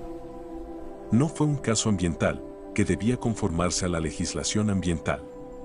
Nuestra jurisprudencia había abordado antes la mitigación, pero la adaptación requería un enfoque distinto. La multiplicidad de los asuntos hizo que la Corte constituyera una comisión de cambio climático, compuesta de expertos ambientales con neutralidad, organizaciones internacionales como LIB, WWF y UICN y experiencia local, representantes del gobierno y otros actores para poder avanzar de manera participativa. Desenmarañar y comprender este nuevo mundo de la adaptación al cambio climático a través de mandatos de la Corte. La Comisión del Cambio Climático ha sido el desarrollo más importante, el Dr. Parvez Hassan la dirigió y movilizó a los actores, incluso al gobierno. Entonces, lo más importante, el caso Esguerlegari dio el aliento de vida a la política del cambio climático y desencadenó el proceso. Los temas de acción prioritaria bajo la política empezaron a tomar forma y un gran porcentaje de ellos fueron implementados. El director de la comisión tuvo el placer de ingresar y hacer admitir en el registro de la Corte que, debido a su intervención, el gobierno había llegado a una nueva etapa de madurez y ahora puede tratar los desafíos del cambio climático. Esguerlegari también introdujo el concepto de la justicia climática y la justicia hídrica a nuestra jurisprudencia. ¿Hacia dónde vamos después de Esguerlegari? Para mí, el derecho al clima y el derecho a la adaptación son derechos humanos y espero que las Cortes pronto lo reconozcan. También siento que la hora ha llegado para traerlos al dominio constitucional y reconocer a los objetivos de desarrollo sostenible y las contribuciones determinadas en el ámbito nacional como parte de los derechos humanos, por ejemplo, el derecho a la vida. El financiamiento y la inversión climática y el debate sobre pérdidas y daños de pronto tendrá que moverse al campo de los derechos humanos. El papel del gobierno en todos estos asuntos tiene una profunda relevancia en la vida y el bienestar de los pueblos. De hecho, la posición del gobierno en negociaciones internacionales sobre el cambio climático también forma parte de los derechos fundamentales del pueblo de Pakistán. Solo es una cuestión de tiempo. Con el Corredor Económico China-Pakistán, CPEC, nuevos desafíos se revelarán en el área del cambio climático y tendremos que estar preparados para tratarlos. La judicatura en sí ha movido la agenda del cambio climático en Pakistán, de hecho, ha desempeñado un papel más activo que el gobierno. No me malinterpreten, aquí no hay competencia y nadie está compitiendo por el primer lugar. trabajamos todos para el mismo país y el mismo pueblo. Es más, el papel protagónico desempeñado por el Poder Judicial ha dado como resultado la promulgación de la Ley del Cambio Climático 2017. Esta prevé el establecimiento del Consejo Pakistaní del Cambio Climático, Pakistan Climate Change Council, con el mandato de integrar las preocupaciones del cambio climático en la toma de decisiones y la creación de procesos de desarrollo que sean compatibles y resilientes al clima en varios sectores de la económica para cumplir con los compromisos y obligaciones de Pakistán en los Objetivos de Desarrollo Sostenible, ODS. Este es un logro maravilloso. Entonces, la justicia climática va mucho más allá de proveer estrategias adaptativas, para mí es una mentalidad judicial. La justicia climática y su variante, la justicia hídrica, requiere que los jueces seamos vigilantes y que apliquemos un enfoque compatible con la resiliencia climática a los asuntos que estén frente a nosotros.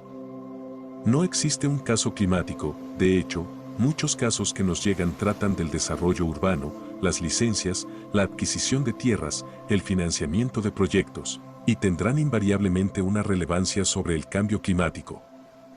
Solo tenemos que ser vigilantes para identificar los asuntos y estar siempre preparados para dirigir nuestra acción a la justicia climática. Esto es lo que el Poder Judicial de Pakistán tiene para ofrecer al mundo del cambio climático. Una cosa más, a pesar del rol judicial preponderante, la judicatura como institución o actor no ha sido considerada parte integral en el debate del cambio climático. Ni las negociaciones ni las plataformas internacionales incluyen a la judicatura como actor interesado ni relevante en las políticas. Ruego a las organizaciones internacionales que miren este aspecto. Nuestros esfuerzos para combatir el cambio climático pueden quedarse incompletos si no son acompañados por la judicatura. Espero ansiosamente escuchar a miembros de las judicaturas y a expertos ambientales para poder desarrollar una estrategia colectiva y ser hermanos y hermanas unidos en la lucha contra el cambio climático. Deseo a Pakistán y a la comunidad internacional la mejor suerte. 3.3 Ensayos invitados sobre los temas, criterios o efectos de las sentencias. 3.3.1 Minería, justicia climática y constitucionalismo, el fallo argentino en Barrick Pascua Lama. Por Claudia S. de Wind. Una ola reciente de litigios paulatinamente ha resultado en el reconocimiento judicial de la afectación a derechos fundamentales derivada de la actividad productiva ante la crisis climática. En este contexto de fallos de las máximas cortes del mundo y la región, incluida la Argentina, el más reciente de la Corte Suprema de Irlanda, tan solo hace unos días en apelación excepcional y de urgencia, se refirió a los impactos climáticos catastróficos y su efecto sobre los derechos humanos, incluyendo aquellos implícitos que afectan la dignidad personal.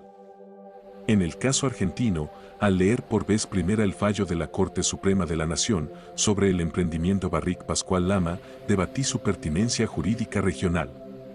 El elemento central en este fallo es el régimen de presupuestos mínimos para la preservación de los glaciares y el ambiente periglacial en Argentina, Ley de Glaciares. En particular, si una ley federal puede limitar la actividad minera existente por decisión provincial debido a razones ambientales y climáticas. Podría argumentarse que la relevancia de este fallo es relativa, por estar los glaciares circunscritos a unos pocos países. Sin embargo, al contrario, los glaciares, precisamente son la fuente de pertinencia hemisférica de este fallo ante la crisis climática. A una década de aprobación de la Ley de Glaciares, sabemos que en la Argentina, segundo país de la región en cobertura glaciar después de Chile, el país con 4% de los glaciares del mundo, cuenta con más de 16.000 cuerpos glaciares y más de 8.000 kilómetros cuadrados de hielo. Los glaciares, muestra de la mega biodiversidad en las Américas, enfatizan la necesidad de proteger nuestras diferencias como valor ambiental, cultural y social. En momentos en que la seguridad hídrica se evidencia como una de las áreas de mayor impacto climático en la región, estas reservas permiten mantener la constancia en los flujos y suministro de agua, inclusive a importantes urbes andinas, como Quito y La Paz.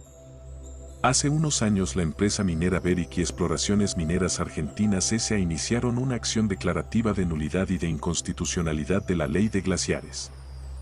Los alegatos ante el Juzgado Federal de la Provincia de San Juan incluían agravios derivados de la aplicación de la ley y la nulidad por omisión de un artículo del proyecto de ley durante el proceso legislativo. Tras aceptar la intervención de la provincia, el juez dictó una medida cautelar suspendiendo la aplicación de los artículos de la ley que requerían al emprendimiento minero en ejecución sobre glaciares y periglaciares someterse a una nueva auditoría que podría resultar en medidas adicionales de protección ambiental. El cese o el traslado de los emprendimientos. La Corte Suprema ordenó el traslado de la demanda al Estado Nacional y revocó la medida previa. En un ejercicio de justicia climática, la Corte Argentina aportó seguridad jurídica ante un conflicto entre la actividad productiva minera, la protección ambiental y la lucha contra el cambio climático, rectificando así la decisión del Tribunal Inferior, fundada en argumentos contradictorios, así como la dilación del Ejecutivo. Una demora de más de 7 años en dictar el procedimiento técnico general de regulación del Inventario Nacional de Glaciares para la puesta en funcionamiento de la ley y confeccionar el Inventario Nacional para las zonas prioritarias, conforme al mandato del Congreso Nacional. Confirmando la constitucionalidad de la Ley de Glaciares, en su fallo del 4 de junio de 2019, la Corte Suprema garantizó continuidad del abastecimiento del agua a una gran parte de Argentina. La demanda resultó inadmisible por no acreditarse nulidad derivada del proceso de sanción de la ley, ni inconstitucionalidad por falta de un agravio discernible o lesión a los derechos de los demandantes respecto de una cuestión justiciable. Asimismo, el máximo tribunal estableció que el juicio de constitucionalidad de un posible acto lesivo derivado de la ley de glaciares debe ser analizado en el contexto de la ponderación de los diversos derechos y bienes involucrados, tanto ante la incidencia individual, como frente a la protección de aquellos derechos de incidencia colectiva como el derecho a un medio ambiente sano y equilibrado y el derecho al agua, de un carácter especialmente novedoso.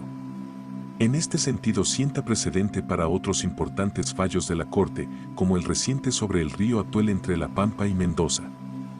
Además de certeza y valor pedagógico, el fallo aporta al diálogo jurisprudencial interamericano en 5 ámbitos interrelacionados. 1. Límites de cuestiones judiciales. Solo el incumplimiento de los requisitos constitucionales mínimos que condiciona la creación de la ley es justiciable.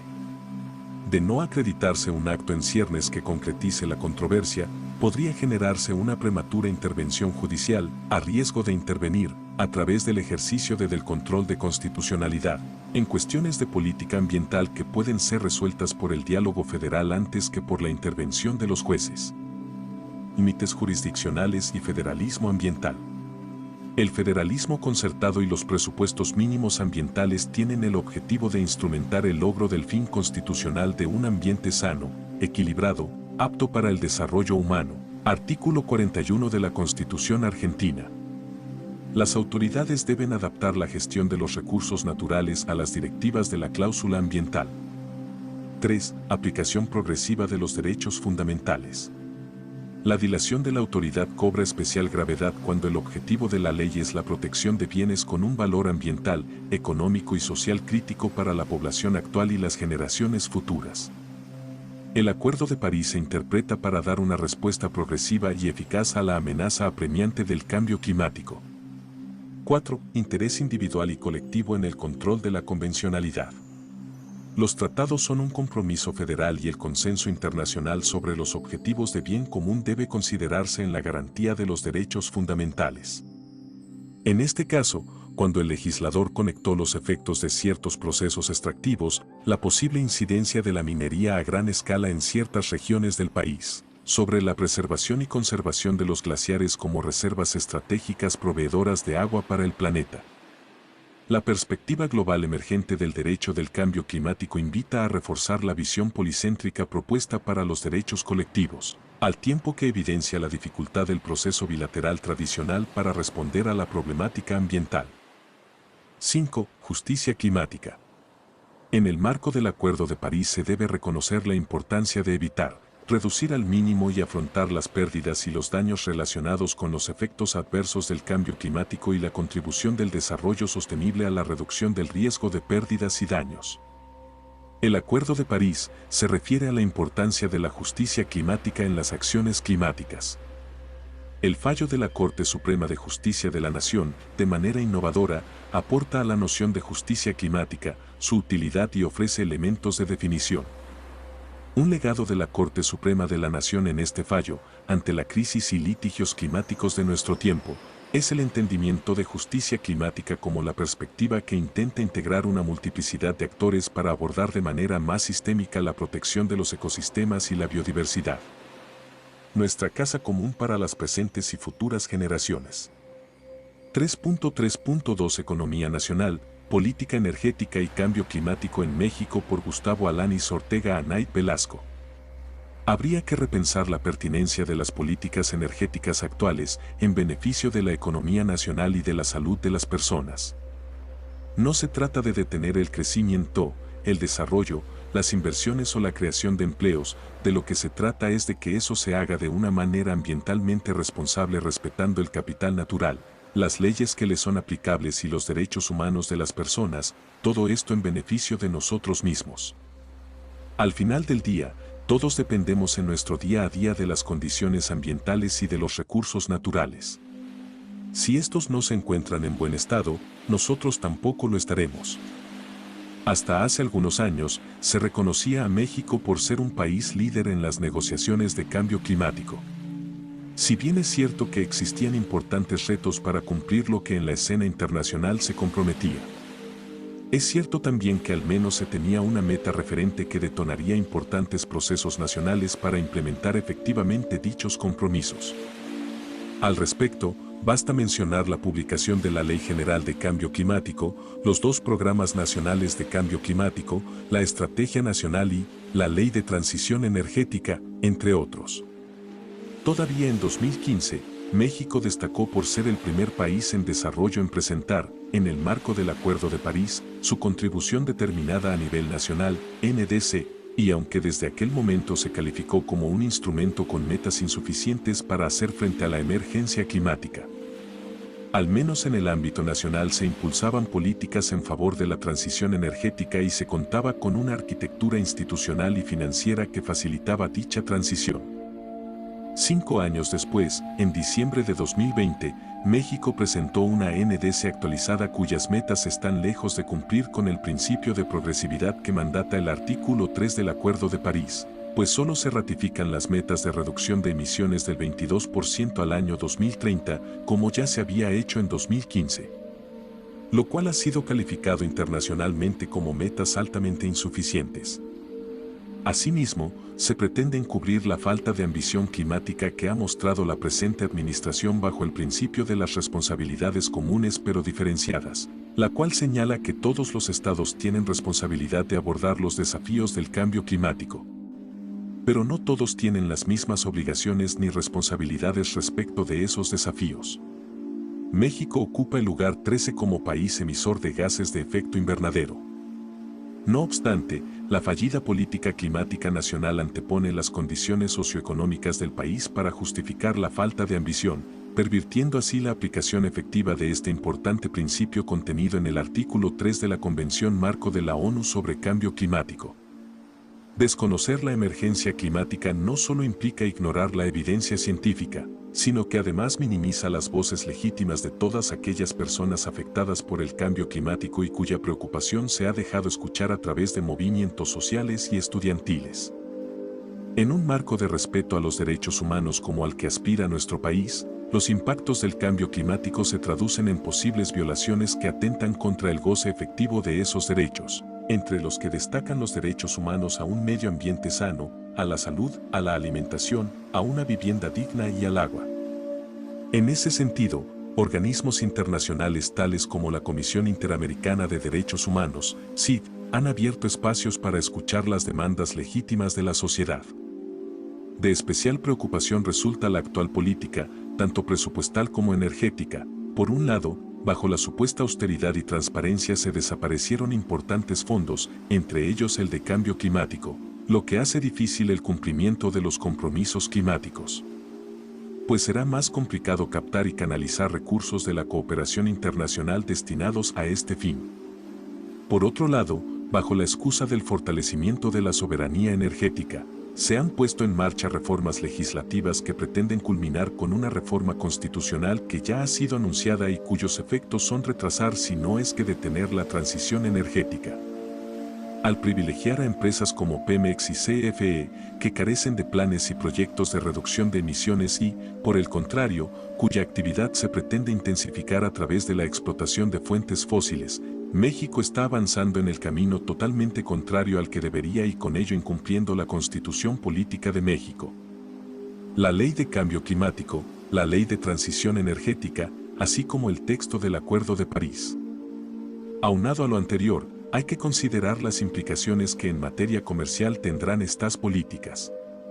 Basta recordar que, ante las modificaciones de la Ley de la Industria Eléctrica, se han anunciado la activación de paneles arbitrales bajo los diversos acuerdos de libre comercio de los cuales México forma parte y en los que se prevén laudos condenatorios en perjuicio de las arcas nacionales. Finalmente, y en este mismo rubro, la exportación de productos a la Unión Europea en cuyos procesos de manufactura se hayan utilizado fuentes fósiles corren el riesgo de pagar importantes aranceles, en caso de que se apruebe el paquete legislativo europeo Fit for 55, el cual propone un mecanismo de ajuste del carbono en frontera. De ser aprobado, habría que repensar la pertinencia de las políticas energéticas actuales en beneficio de la economía nacional y de la salud de las personas. 3.4 Análisis comparado y conclusión. 3.4.1 El debido proceso y la justicia climática en las decisiones de inversión para el desarrollo. Por Claudia S. de Wind. El que la crisis climática cada vez se sienta más cerca en la ciudadanía ha hecho que no solo la actuación de los gobiernos esté sujeta a la rendición de cuentas, sino también que haya un mayor escrutinio sobre la expansión de las actividades económicas.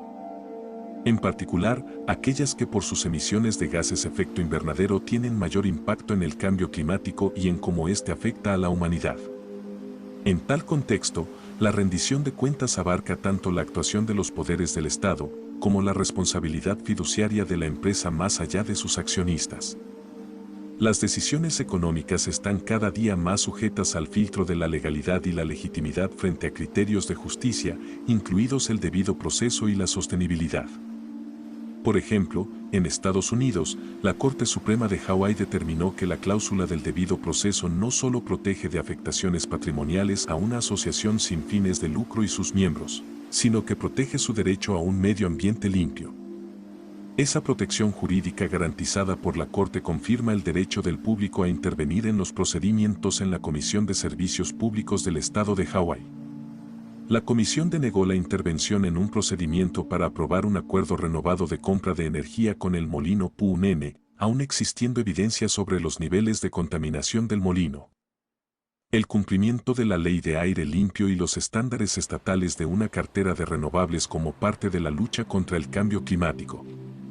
Aunque al momento de decidir el caso en Reapplication of Maui Electric Company, Limited, la planta de quema de carbón en el ingenio Punene, cuyas antiguas calderas de carbón alimentaban la producción de azúcar del ingenio y generaban electricidad que se vendía a Maui Electric Company, ya había sido clausurada. La Corte consideró que la cuestión entraba en la excepción de interés público en la doctrina de eventos sobre los cuales un procedimiento legal no tendría efecto, porque el fallo puede afectar a partes en una situación similar en el futuro. Por otro lado, en Pakistán, la Corte Suprema rechazó planteamientos del propietario de una empresa y planta de fabricación de cemento, respaldando la legalidad de la actuación en el interés público del gobierno provincial al no autorizar la expansión de su fábrica y la declaratoria de la zona en que ésta se encontraba como ecológicamente frágil o negativa. En Hawái, al considerar los impactos de gases de efecto invernadero del acuerdo para la compra de energía de la empresa de servicios públicos, la interpretación del debido proceso se amplía para proteger el derecho a un medio ambiente limpio y saludable. Mientras que en Pakistán el debido proceso se garantiza a través del análisis de criterios para la justificativa de legalidad y la aplicación del principio precautorio, el principio indubio pro natura y el razonamiento de la justicia hídrica y climática, con base a los hechos bajo consideración de la Corte Suprema. Como estos hay un sinnúmero de casos emergentes sobre cuyos hechos se cuestiona el modelo económico actual y la responsabilidad de los actores económicos incluso más allá de las fronteras.